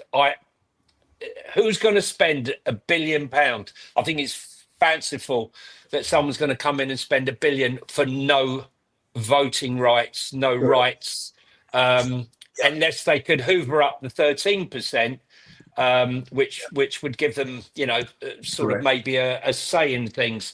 I think that Johnny, that would only give them 40% of the club. Correct. So I think that the Lewises hold all the cards, and I'm not saying that I dismiss their ambition to own the club and take the club forward. That's probably genuine, but talk is the cheapest commodity in this business, in takeovers, and whilst he's got an investment background, I think the PR from this is all good for him. Doesn't cost him any money. You can drop a few hints that people pick up and they'll run with the story. I personally think that what the Lewises will try to do is to dilute Daniel, if possible. But I've mentioned this before. There is something there which will stop the animosity, I believe, and that is Josh Levy, who is Daniel's son, who is on the board of Tavistock. And for those that don't understand, Tavistock is the holding company, it's the umbrella company of the group, and ENIC is within that Tavistock group. It's just one of over 200 companies that's within that group.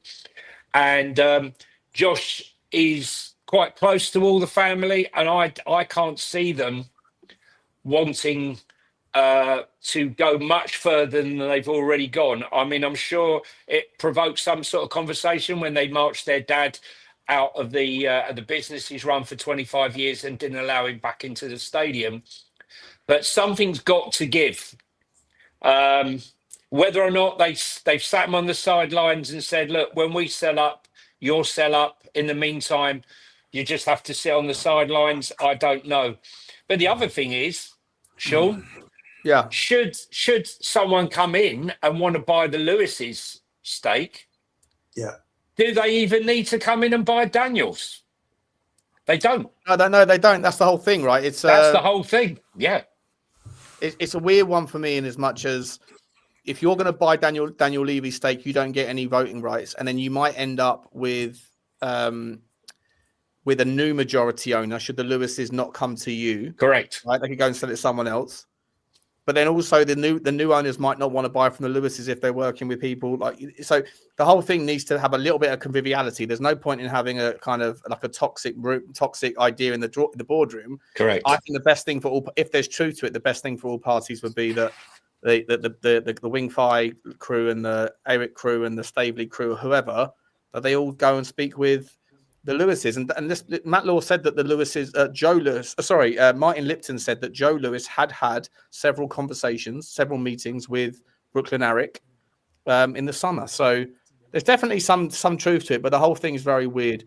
Let me bring Luba, you want to come in? Go on, mate. Yeah, can I just say, I was told by someone who used to be very heavily involved at Tottenham, and this is before, I was told this nearly a year ago, when Levy was chairman, that Levy and Lewis have an agreement that they will not sell their shares separately. Okay. So I don't know if that's in writing. Is that the same person who told you that Harry Kane was coming? No. This is someone whose business partner was on. This is someone whose business partner was on the board. So it was. Everyone knows. Everyone knows it, Jeff. The audience, the chat knows. The chat knows. Stel, your take on the Levy sale, mate? I'll be honest. I don't know enough to talk about this. Would you? Let me ask this: would you welcome Daniel the transfers and the academy and tactics and football? I've got plenty to say, but Levy's not at the club anymore. He sells his 30%. Does it change anything for me in Tottenham? No, it doesn't. So, would you like to? But you'd like to see someone maybe come to the. Let me sort of paint a picture then, just as a scenario. Again, could be completely ridiculous, ludicrous. I don't know. Would you like to see a scenario where Daniel Levy sold his stake to these guys, a consortium, a middle group, or whatever? Would you have any concerns of an eventual full owner or eventual 50-50 or eventual partnership, whatever, with American money and a combination of maybe Middle Eastern money with the Staveley crew, with the Middle East, with the Far Eastern Hong Kong consortium? Do you have any potential concerns with new money coming in and whatever color it looks like? And not color racially, but color as in like whatever shape or structure it looks like. Do you have any concerns with any of that sort of thing? I don't. You'd like to see something new at the boardroom level, wouldn't you? And this is a first step towards it. I don't care who takes over the club. I just don't want Enoch. I'm sick of Enoch. You know, it's a risk what we do next if Enoch go. If this is the beginning of something bigger, you know, there's no guarantees we'll get better. We could get worse. We could get the same. But I just don't want to go through this every season. So it means rolling the dice and taking a punt on something different in the hope it's better. I'm prepared to take that punt. If it ends up backfiring, then that's the consequence. But what we're doing now, for me, just simply doesn't work. So if someone wants to come in, take a small percentage to then take a bigger percentage, I'm happy for it. That's where I'm at with it. I just want Enoch gone. I've been like that for 5 years, and I think everything you said, still I'll second. Can I just ask? Whatever it is, it's a risk. It's a risk. But for me, what's the point in not taking a risk? Why settle with failure? So can I just ask a question? Daniel Levy appointed Rothschilds. We then had numerous bids, which, for whatever reason, without going into it, fell apart. Then, when Daniel left, there was rumours of new bids that came in. So to dismiss those bids and any notion that they were going to sell the club, they removed themselves from Rothschilds. Why then did Daniel, if he wants to sell the shares, not reappoint Rothschilds to sell his 29% for £1 billion. I'm sure they're interested in his £1 billion valuation. They're never going to turn that money down, and bring in serious people who they would vet before they even got to a conversation. So, very much like, when you're trying to sell an expensive house, people want to see you've got means before you even get to see the house. Well, the same would be said when you're putting in a bid. Are you serious? Show us you have the funds. So if Daniel really does want to sell, and he really is at war with the Lewises, then, he could appoint someone to sell those shares on his behalf. But he obviously hasn't done it or made any statement to that effect.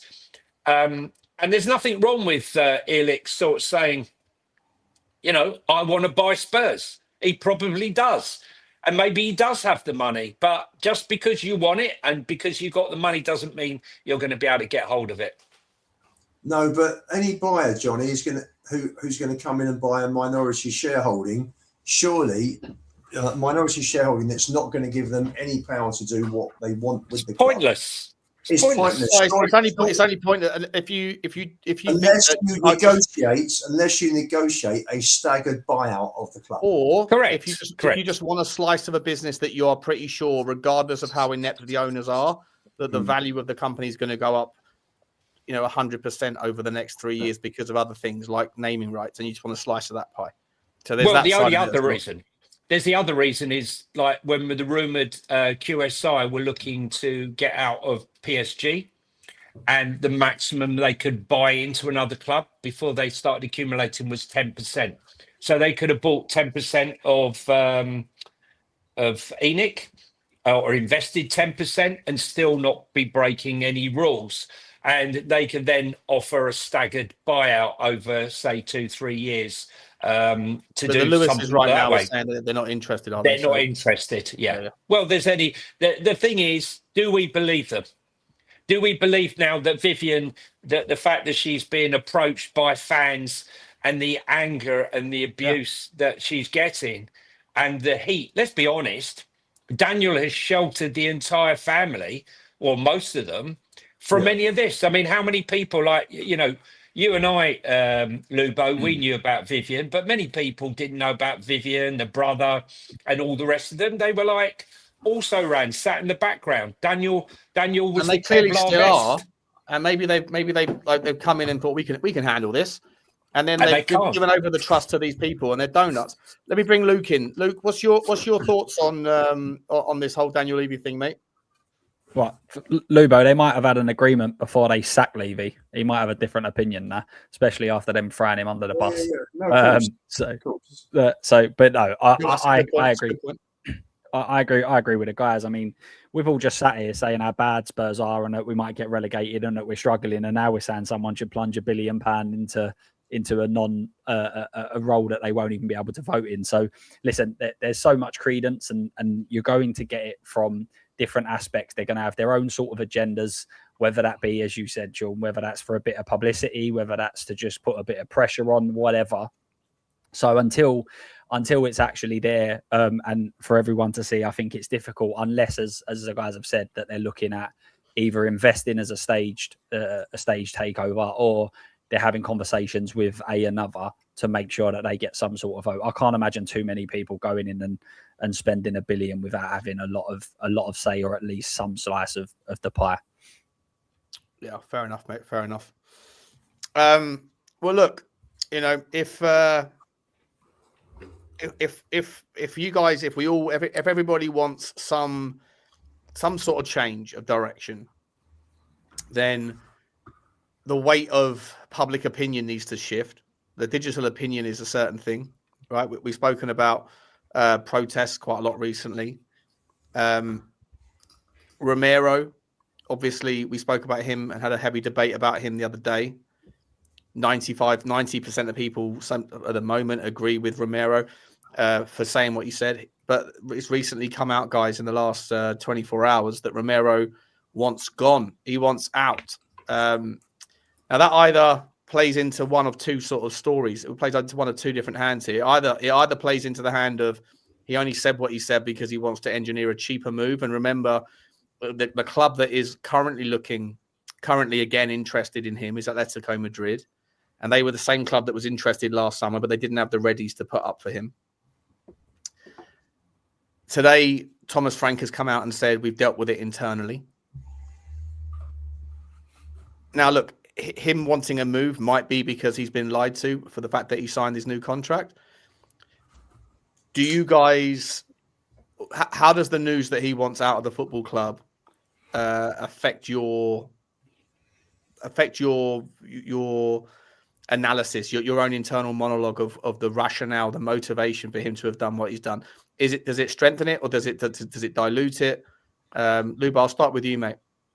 Well, I think from what I gather, Romero holds a lot of sway in the dressing room. You've seen by the amount of likes that the playing squad have posted on social media after Romero's comments. I'm sure he's top dog in that dressing room. He's captain. A lot of the youngsters obviously follow him. A lot of the senior players follow him. He's very close, I think, with Bentancur and Porro.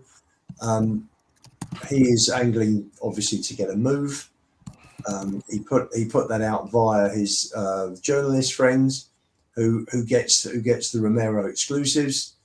So it's a double-edged sword here that he has come out with stuff that all the fan base, I think, agree with. I think more so now. I think there's more of a fan base that agree with that percentage-wise than the fans that agree with Conte's rants 3 years ago, which I thought was absolutely spot on. But obviously Conte was looking to engineer an exit as well.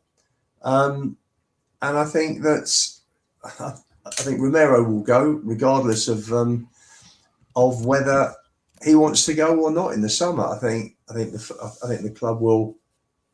I think he probably holds more sway than Frank in the dressing room. And from the sound of it, players you've had players arguing with the fans. You've had Van de Ven and Spence ignoring Frank. I think it's just constant that there's just no discipline behind the scenes, is there? It's a complete shambles, and I think the whole thing's a shambles at Spurs. Everything that right the way through, and you're seeing it with performances. Sometimes they come out and play, sometimes they don't bother. You saw the lack of effort in the first half. All of a sudden, the second half, they're raring to go and they're flying into tackles. I mean, it's complete total Jekyll and Hyde Sunday, wasn't it? There were no runs. People were on the ball. Nobody wanted to make a run, and help and support. I think it's a joke. I think just the whole thing needs a complete shake-up, and we need. Just sorry, but you're drifting off the point again. Yeah. Is it like the fact that it's come out now that Romero wants out? Right. Yeah. The specific question is: does that mean to you that Romero is doing that to engineer a move, or is he doing it? Does he want out because he's fed up with being lied to? Like, which one of the sort of is it? Are we reverse engineering his outcome to fit the reason why, or is the reason why because he wants an outcome? If that makes sense. Well, I think he signs a new contract in the summer, probably based on promises that he was given that he doesn't think are being kept. So he's coming out with and letting everybody know his annoyance, and at the same time he's probably had enough and he wants out, and he's using that as an excuse to engineer a move as well. I think it's a bit of both, Sean. All right, fair enough. Lukey, I know you got to go, mate. You got your show coming up in a little bit. We're going to redirect over to you when we're finished here. Just quickly before I let you go, mate. Romero. What was your stance on Romero? But do you agree with him doing it, by the way, initially? And now that it's come out that he wants a move, what's your thoughts? Does it kind of expose it for what it is, or does it justify what it was? A little bit of both, really, for me. I feel like because the fact he signed a new contract, I think that's a key part of this. I have no doubt that he was sold a bit of a dream, like we all was expecting this to be a real difference, and we was going to be entering into waters that we hadn't been, and we'd be signing players that we hadn't, and everything else. So it probably worked both ways. Don't forget, Harry Kane done this on several occasions. Harry Kane was always testing the waters to say, listen, you either compete or I'm going. Never publicly, though, did he? Pardon? He never publicly called out the owners, right? No, no. Obviously, not to this degree. But that was, I'm sure Harry Kane had the ability to go in and have proper conversations, and obviously the fact that he was the captain and he'd come through the academy and everything else, he probably had a little bit more internal respect and weight. But I feel like you're going to have this with Romero. He's going to have these sorts of moments where he says stuff. But it is a tough one until you know absolutely everything. But I think that he's been lied to. I think he's been given promises, especially with signing off that new contract. But the amount of players that have sort of backed him as well, it kind of says maybe there's been whispers within the buildings to say that we are seriously going to compete. And it comes back to it's all right going and signing all these top players. You need to try and keep your best players at the club. And if they're going out week on week and they're struggling, and there's probably injuries that players have got that are playing and we don't know about it, and they're consistently playing, they're getting booed every week, and the owners are just looking at it going, yeah, no, we're all right at this moment in time. That I think that does play an impact where they go, we're not even getting the help we need. So it is a little bit of both. It probably works for him. Do you think he's been fined, Luke?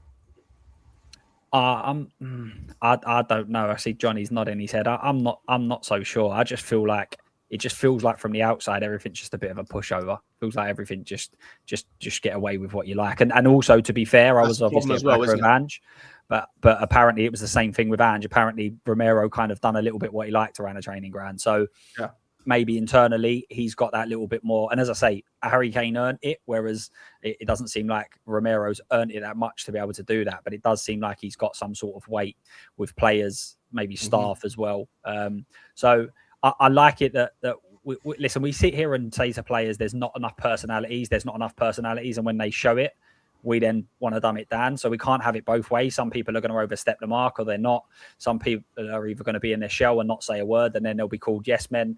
Like you can't win. Whatever happens, you'll have one half saying he shouldn't have said it, one half saying he should have. But I feel like the conversations needed to be had, and he feels like he's happy to go on and take it on, because other players wouldn't have done that. They wouldn't be willing to take on the criticism and everything else. Whereas he's probably in a win-win. He's probably saying, "Oh, for sure, I'll put the pressure on and I stay and we get some big signings, or I leave and I go on to bigger and better things." As what he thinks he'll do. So probably a little bit of both, to be honest.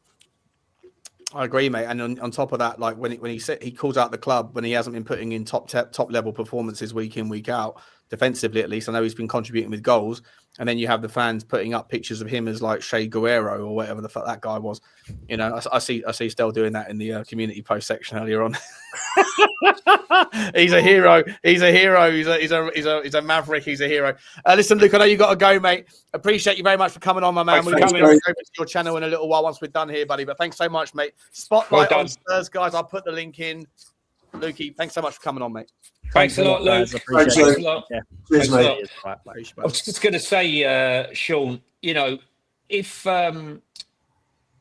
you're pitching to a guy, I'm going to go out and I'm going to bring you players. He's been told the club have ambition. That's what they promised him before he signed the contract. And imagine you're a salesperson and you've gone out there and you've said, you know, I've had a go, but I've actually sold nothing. I bought nothing. It wouldn't last. He'd be gone, or you'd be having a go at him. I just think that at the end of the day, Harry Kane was made promises to, and they didn't deliver them. They didn't deliver on the ambition, nor did they deliver on the supposed allowing him the gentleman's agreement to go to Manchester City. The difference is Harry Kane, you know, he's inbred in the club, different culture, not South American, that fiery temperament. He was probably internally seething when he left and felt no obligation to the club anymore. And that's why he was always going to go. But I think Romero, being the type of character he is, South American, aggressive, wants to win everything.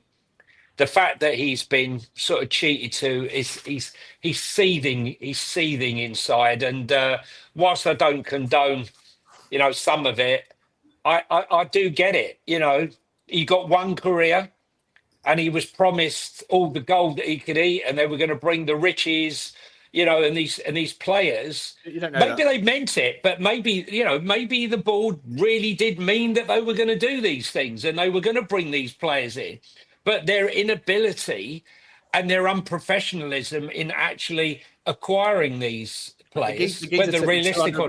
the geezer took a 200 grand a week contract. No, I understand that, Sean. I understand that. I'm just saying, that sometimes, when you were promised something, and I'm not saying that the board He was promised didn't... £200,000 a week, and he's been paid it every single week. And he Yeah, hasn't. I understand that. Every single I week. understand that. It's not as I black and understand white as that. people want to make out. We are fans.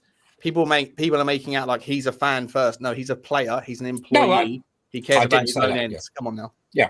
No, I'm not saying he doesn't, but he wants to win. So that's caring about his own ends, right? It's not always just about the money, is it? Correct. It's not always But he just wouldn't have signed about a the new money. contract. He wouldn't have signed a new contract unless he was getting paid 200 grand a week. Right? No, but I'm also saying to you, he could have gone and got 200 grand a week going to another club.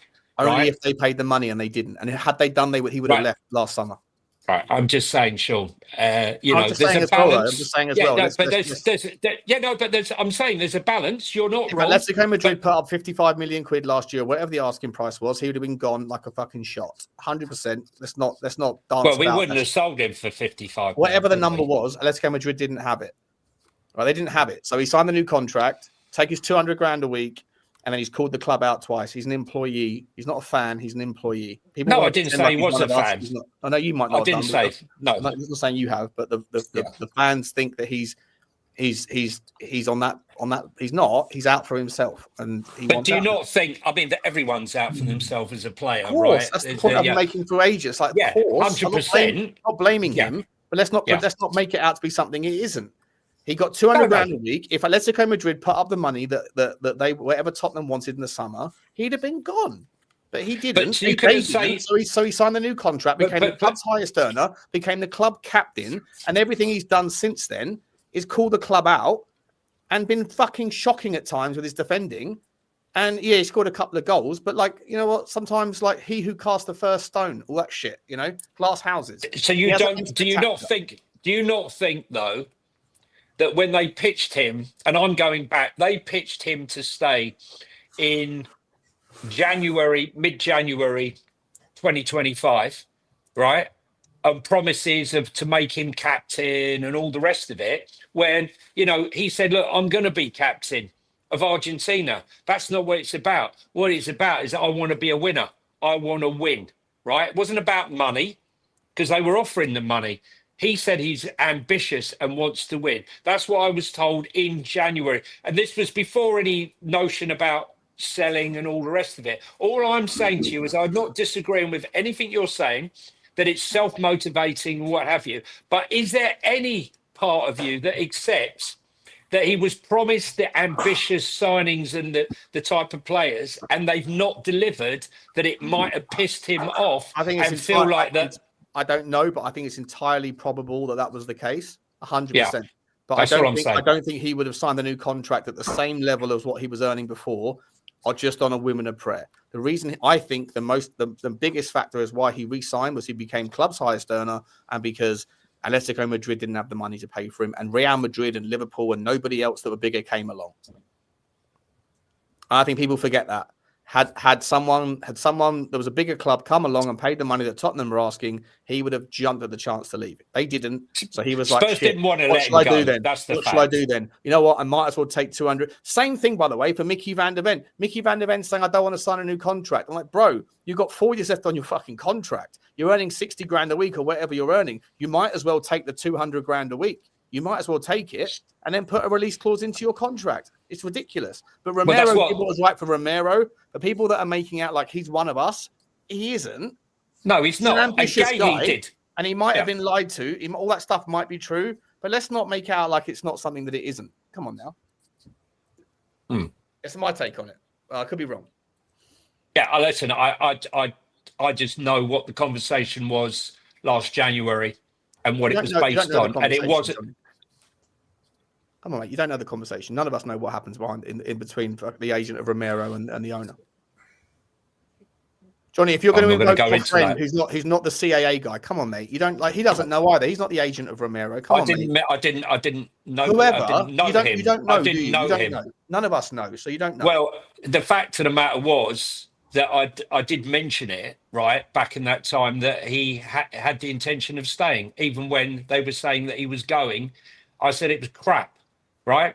But anyway, I hear what you're saying. Okay. I hear what you're saying. Romero leaving? Shock or not? No. All our best players leave. Modric, Berbatov, Carrick, Harry Kane, one by one they leave because the club just doesn't match the ambitions of the best players at the club. The best players want to win trophies. The best players want to be in a successful team. The best players want to look back at their career with pride and success. And Tottenham just can't offer that to any of our top players. And that's the reality of what we are as a club now. So I'm not surprised. I do think that his comments are because he knows he's going to leave, and he's going to leave on his terms, not on the club's terms. He's not going to leave silently, and rightly so.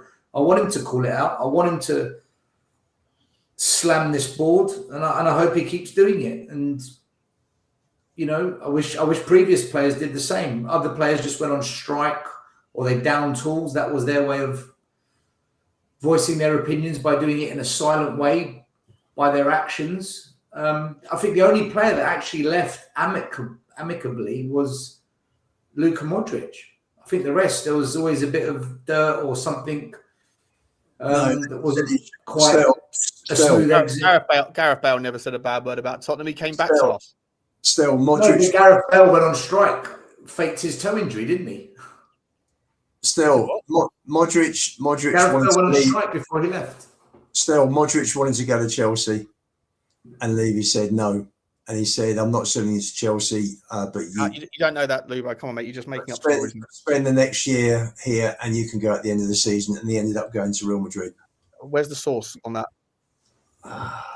I'll tell you one thing. I'll tell you one thing. If Romero goes, I think that seriously puts into jeopardy keeping Van der Ven, because he'll look at that and think, do you know what? I'm not sticking around either. Whether he gets to leave as well is a different conversation. I don't think they'll let two go. Still, don't see him letting both go. Maybe one. I agree, but you can't keep a player that wants out. If he starts down tooling or not being professional, you can't keep that in the club. But I don't think Van der Ven's that kind of person. But then you never know. You never know until. I don't understand why Mickey Van der Ven, if his contract doesn't currently have a release clause, why don't you just take the money, get yourself 200 grand a week, and then do what Romero's doing now? You know, to me, it's like the easiest fucking. Again, yeah, everyone's free to feel how they want. Everyone's free to have their own opinions, and whether you're reverse engineering it from your ultimate outcome to fit the narrative, or whether you're looking at the story and figuring out what it might mean, whatever, it doesn't bother me at all. Everyone's free to feel what they want. But for me, like, the Romero story is not dissimilar. It's a template that was built by managers a long time ago. Conte participated in it. Oliver Glasner's trying to participate in it. It's not the first time. It's not the last time.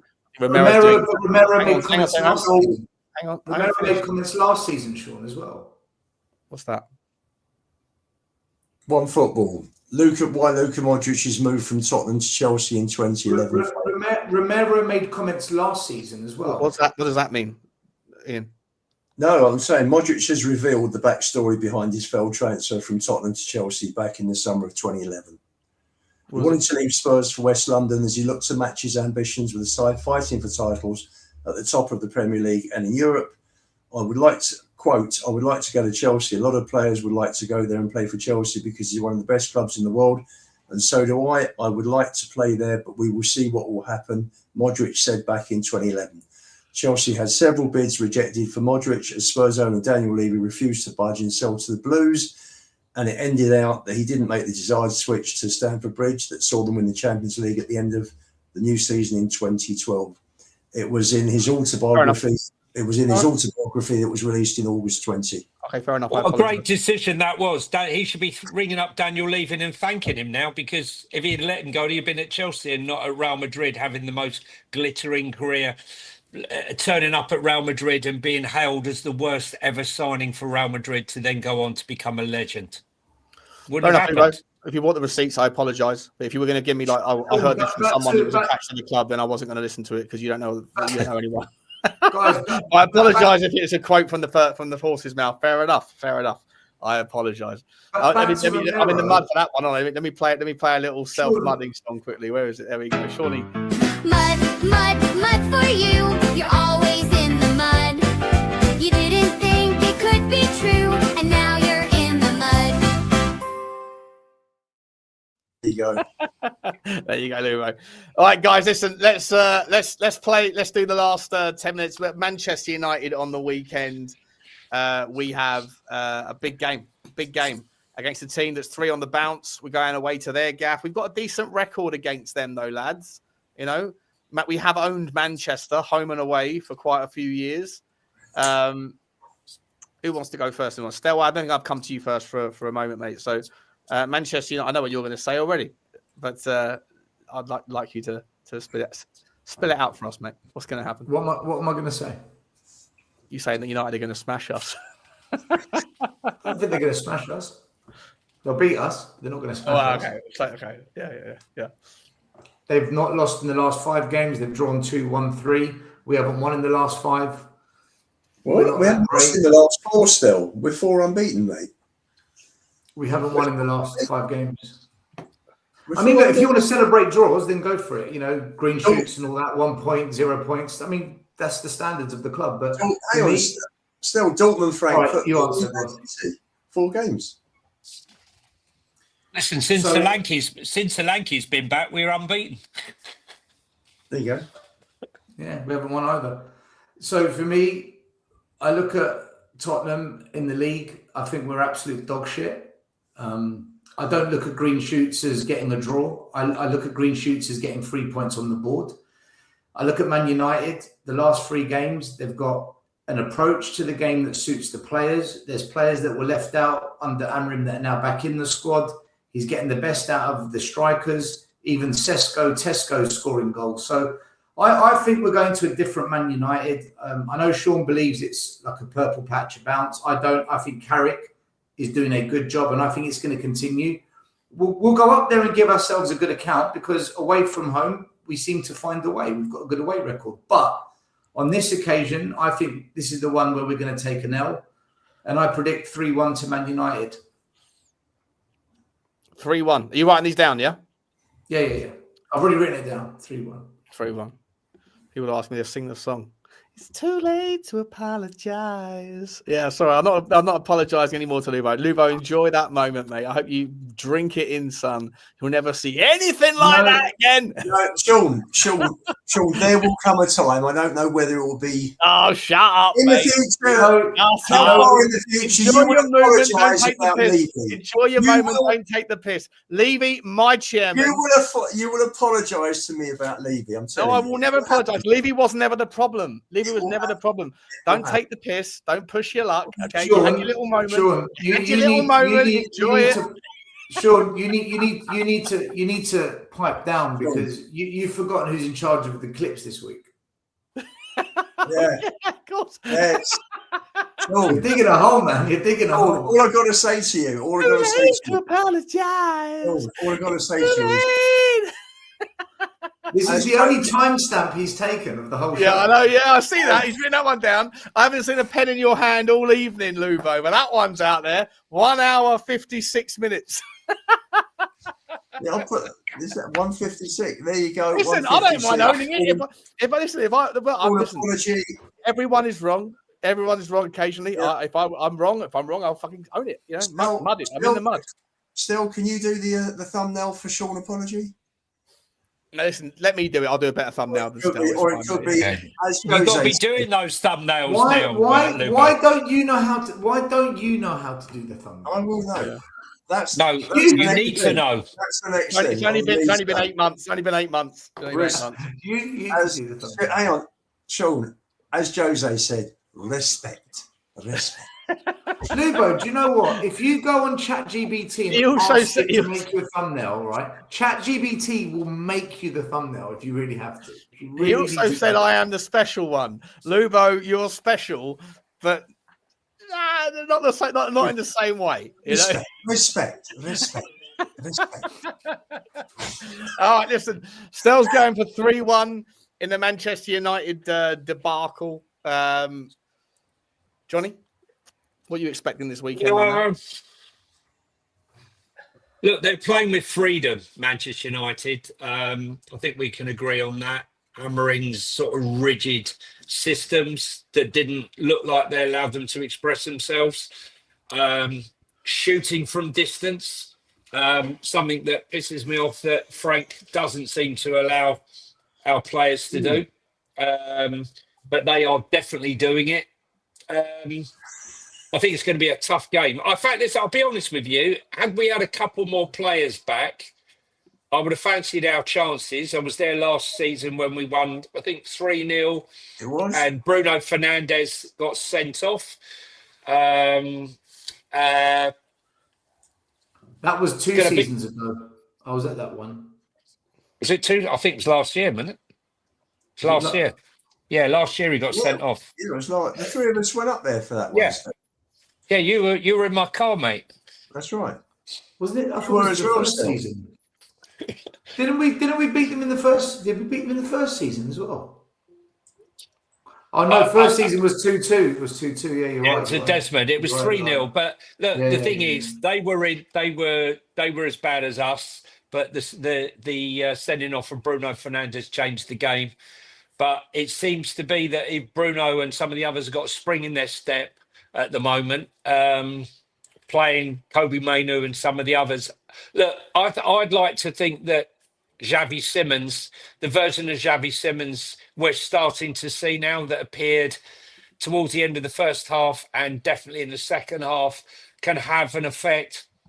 But the fact that Martinez is back and I think it'll be difficult. I think we'll have a gallant loss, to be honest.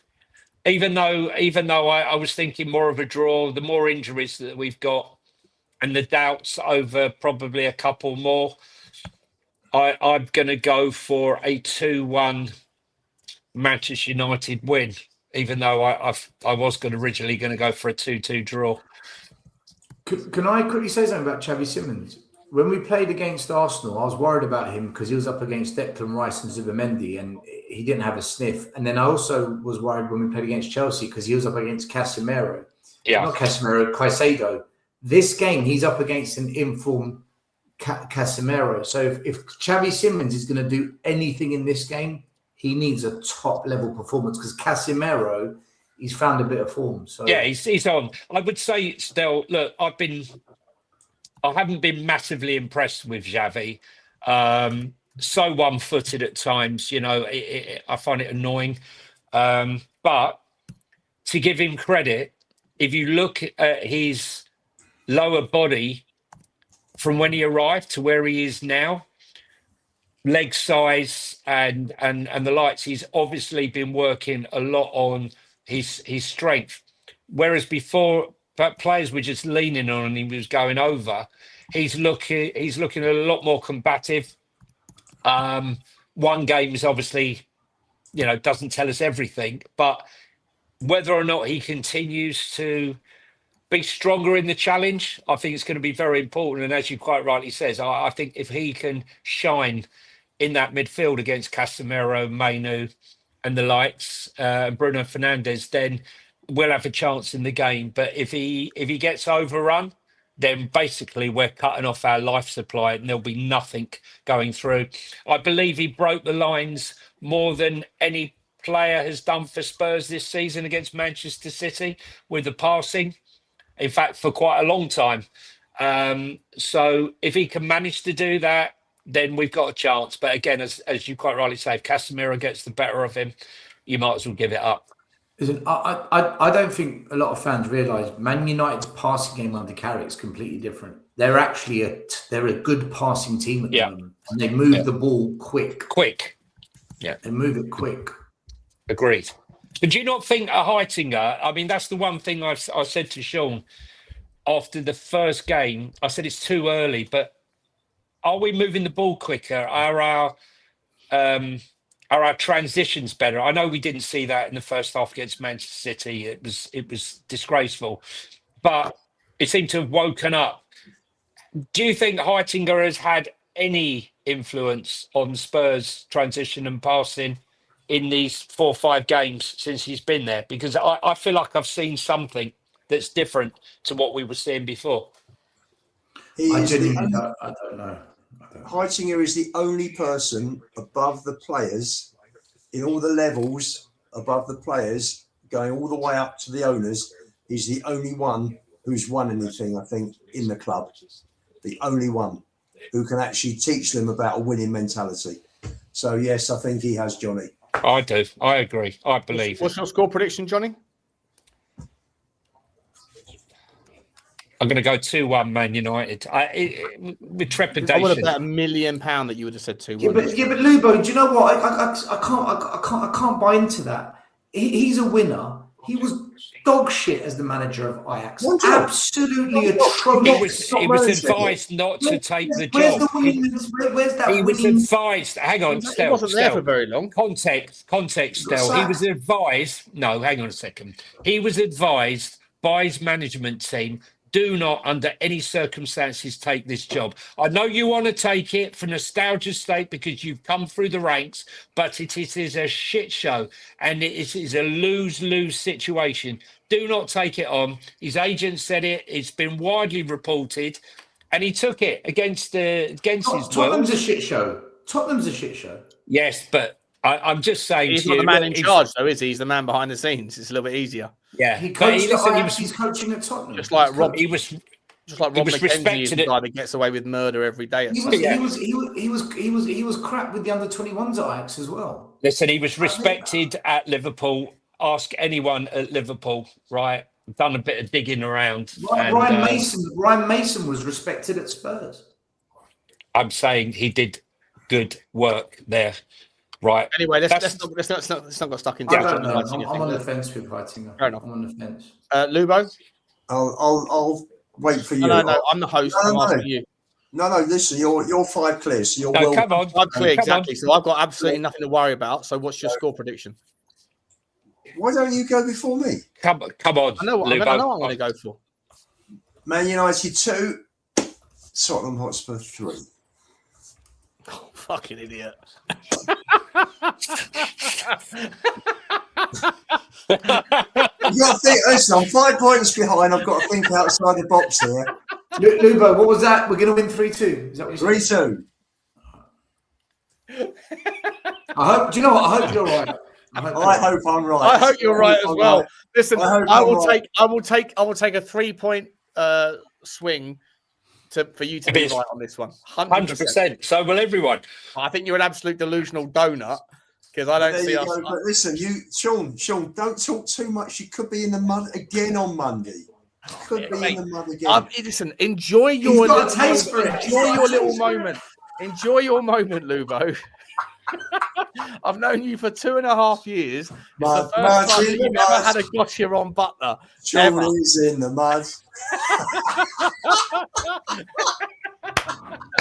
Hey, he's cooking. He's in the mud. Let him have his moment. It's fine. He's in the mud. No, he's fine. He's he in smells the mud. blood. He smells blood. Lubo smells blood. Listen, respect to Lubo for his little gotcha on me. Fair enough. I don't mind owning it. It's all fun and games. I'm going to make sure I've got you. I'm going to make sure, mate. By Monday, I'm going to have done as much research as Stel had done for the show before when Johnny wasn't here. I dread to think. Stel, you have to let me know just on a scale of 1 to like 100, how many hours roughly of archived content did you go through to find those 2 clips? Sorry, not 2 clips, because there was a third clip that the chat never saw that you showed me afterwards that you were hoping I was going to fall sucker for when you went, wait, Sean, so where are you now? Where are you exactly with the ENIC out protest? And I was like, well, it's just content. And you were like, fuck, damn it, because Butler, I had a video of Butler saying that. How many hours, Stel, did you put into your gotchas? Come on. Not long. A fair few, I reckon. A fair few. Okay. I'm going for 2-2. I'm going for a Desmond. You write that one down? 2-2. So you'll get to 2-2 and you'll be are you going to cheer when that third goal goes in? Yeah, of course, mate. I'm Tottenham first. Absolutely. Tottenham first. There's still 12 or 13 games to go, mate. By the end of the season, I'll have stretched my lead to at least double points, mate. Let's be honest. Come on now. We'll see. Come on now. Then So we'll what are we forget. saying? So 3-1 to United for the United fan over here.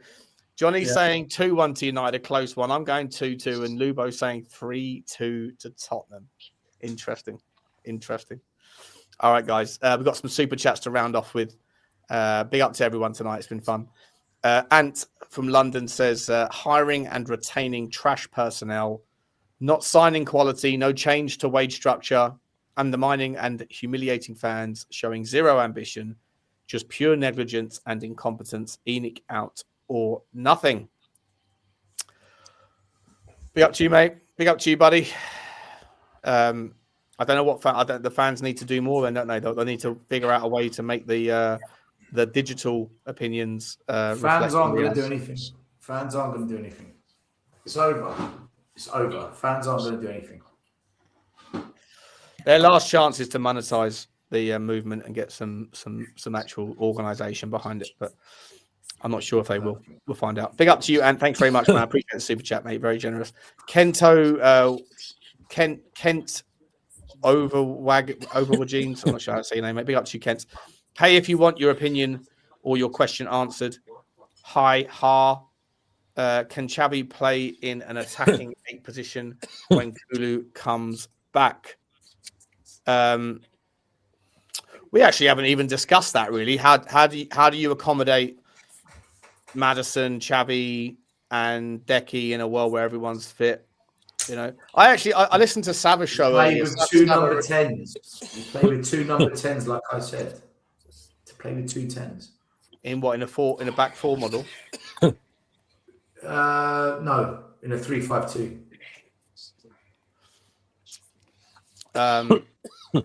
Yeah, listen. At some point, if everyone comes back fit, listen, our fully fit squad still needs improvements in certain divisions, but our fully fit squad is actually very good. I think it's a top 5 squad, but it's never fully fit, so it's irrelevant. Big up to you, Kent. Big up to you, my man. I'm not sure if you were saying that's a bit of a slight there, saying you have to pay if you want your opinions or your question answered. Well. That is the point of a super chat. Kind of a super chat point. Yeah, 100%. Yeah. There's no guarantee you're going to get called up. There's a lot of comments coming through all the time. Big up to you, Kent. Thank you very much indeed. Ledley's Knees says, director arrived from Brighton in 2022 and sacked Potter in 2023 with a quick phone call. He remains in position to this day. Results always dictate. Yeah.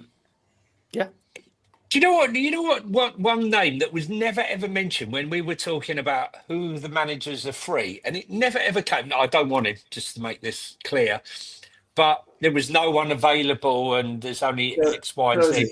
Brendan, no one ever mentioned Brendan Rodgers. I never wanted him, by the way, but I'm amazed that no one really came up with his name. To be honest. Because he's been free. He's another manager. Not for me. Not for me. To the next level. Yeah, not me. Not for me. I'm pretty sure. I'm pretty sure my man Grumpy Pete. Did he mention him? Okay. No, he's always rated him. Yeah, which is why I call him a donut. But yeah. Do you know what though? His football is good. Brendan Rodgers' football is good. Was he the manager when Steven Gerrard famously slipped? Can't remember, mate. He might have been. He might have been. Because if Gerrard didn't slip, he would have won the league for Liverpool. Brendan Rodgers. He was that close. I like Brendan Rodgers. I think he's a good manager. I think he's a good. I don't know if he's still got it. Like, I don't know if he's still got what he had then. The hunger. I don't know if he's got the hunger still. That's my question. Someone was taking the piss before when I said lower body. How else should I just have said that Xavi's legs look a lot bigger? I think that sounds a little bit weird. Look at his legs. His legs look lovely. Well, his upper body looks better though. His wingspan looks bigger. Yeah, he's definitely bigger. Kent comes back, says Romero is a winner. He wants out of this shit show. Yeah, fair enough. Maybe he does. But listen, that doesn't necessitate that he's not engineering things. A user says, I'm worried Man United and a 12:30 start equals disaster. It's a good point. Maybe I can hear an echo again. I don't know what's going on. I can hear an echo again. Not me. We worry about Carrick more than the kickoff time. If Amrin was manager, right? If Amrin was manager, I reckon we get something at Old Trafford. If I agree. Amrin was manager, we get something at Old Trafford. Yeah, I'll be going the other way still. For Michael Carrick, mate, to be honest. But I hope I hope Frank takes the shackles. Sean can't just admit Carrick isn't a bad manager. He's good. I didn't say he was a bad manager. Just saying it's his first Premier League gig and he's had 3 games. Let's go easy. We got to stop him getting his hair cut. We got to stop the guy getting his hair cut. Hold on, it's not his first gig.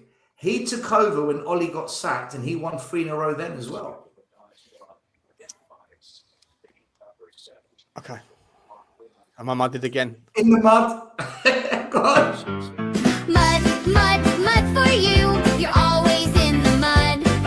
You didn't think it could be true, and now you're in the mud. Lubo, get the timestamp. It's been a late shit show from Butler. I've had a fucking horrendous final 10 minutes of the game. Let's be honest. Sean in the mud again. Oh, yeah. Write it down, Lubo. Write it down, mate. Let's see if you can handle it. Let's see if you can splice together. Let's see if you can splice together 2 different clips. Yeah. You know what? I'm not concerned. Let's be honest. Is there any way you can? Is there any way you can be in the mud again for the 3rd time? Then I can go 3. Yeah, you could do that if you knew how to slice and dice, but you don't. You're not the Tottenham Hotspur social admin. Big up to A user. He says, I hope Frank takes the shot. Lubo, I'm doing the super chats, mate. Shut up, Lubo. I'll do the video for you. I'll this one. as long as the part where Stell lost his mind earlier is also included in the clips, that's absolutely fine with me. I hope Frank takes the shackles off, allows freedom. 100%. I use a big up to you, my man. Let's see what Thomas Frank's got about himself this weekend. RWTHFC has put in a £1 super chat. Big up to you, mate. Thank you very much indeed. Very cool. And he's come back in with another one saying, "Can we get a Lubo respect?" Respect. No, we can't. Respect. No, we cannot. Guys, absolutely sensational, funny show. And listen, double mudding for Butler at the end.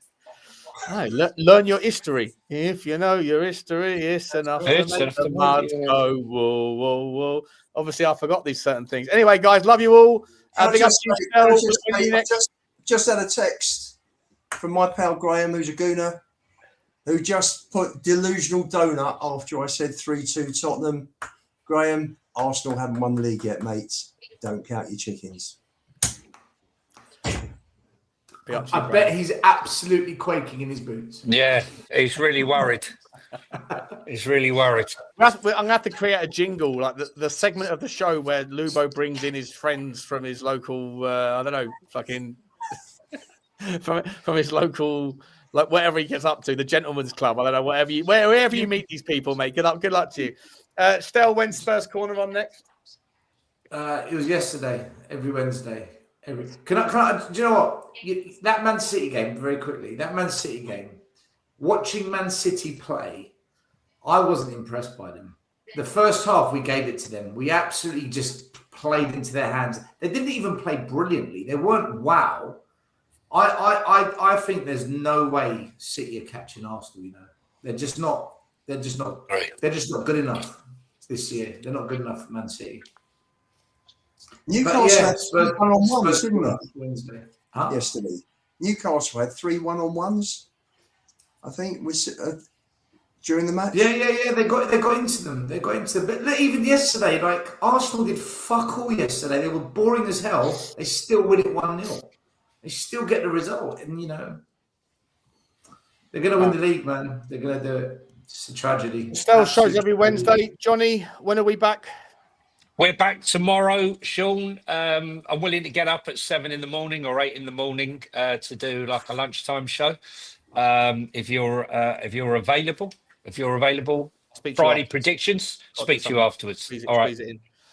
Big up to you. I'll be back tomorrow as well at some point. I've got a few things to do in the morning. So I was presuming that Johnny was going to be like, Sean, I'm only around 5 o'clock in the evening, but we'll figure it out. And Lubo, where are you? I mean, you go, you're like fucking herpes, mate. You can't like everywhere. What you just Lubo just fucking follows what happens everywhere. when you're in Where's the Lubo mud? going to be tomorrow? Where's He's he going tomorrow, Lubo? Hey, see, you're in the mud and you're saying I'm like herpes. That's No, I herpes. just mean in the nicest possible You're way. I everywhere. mean, you're everywhere.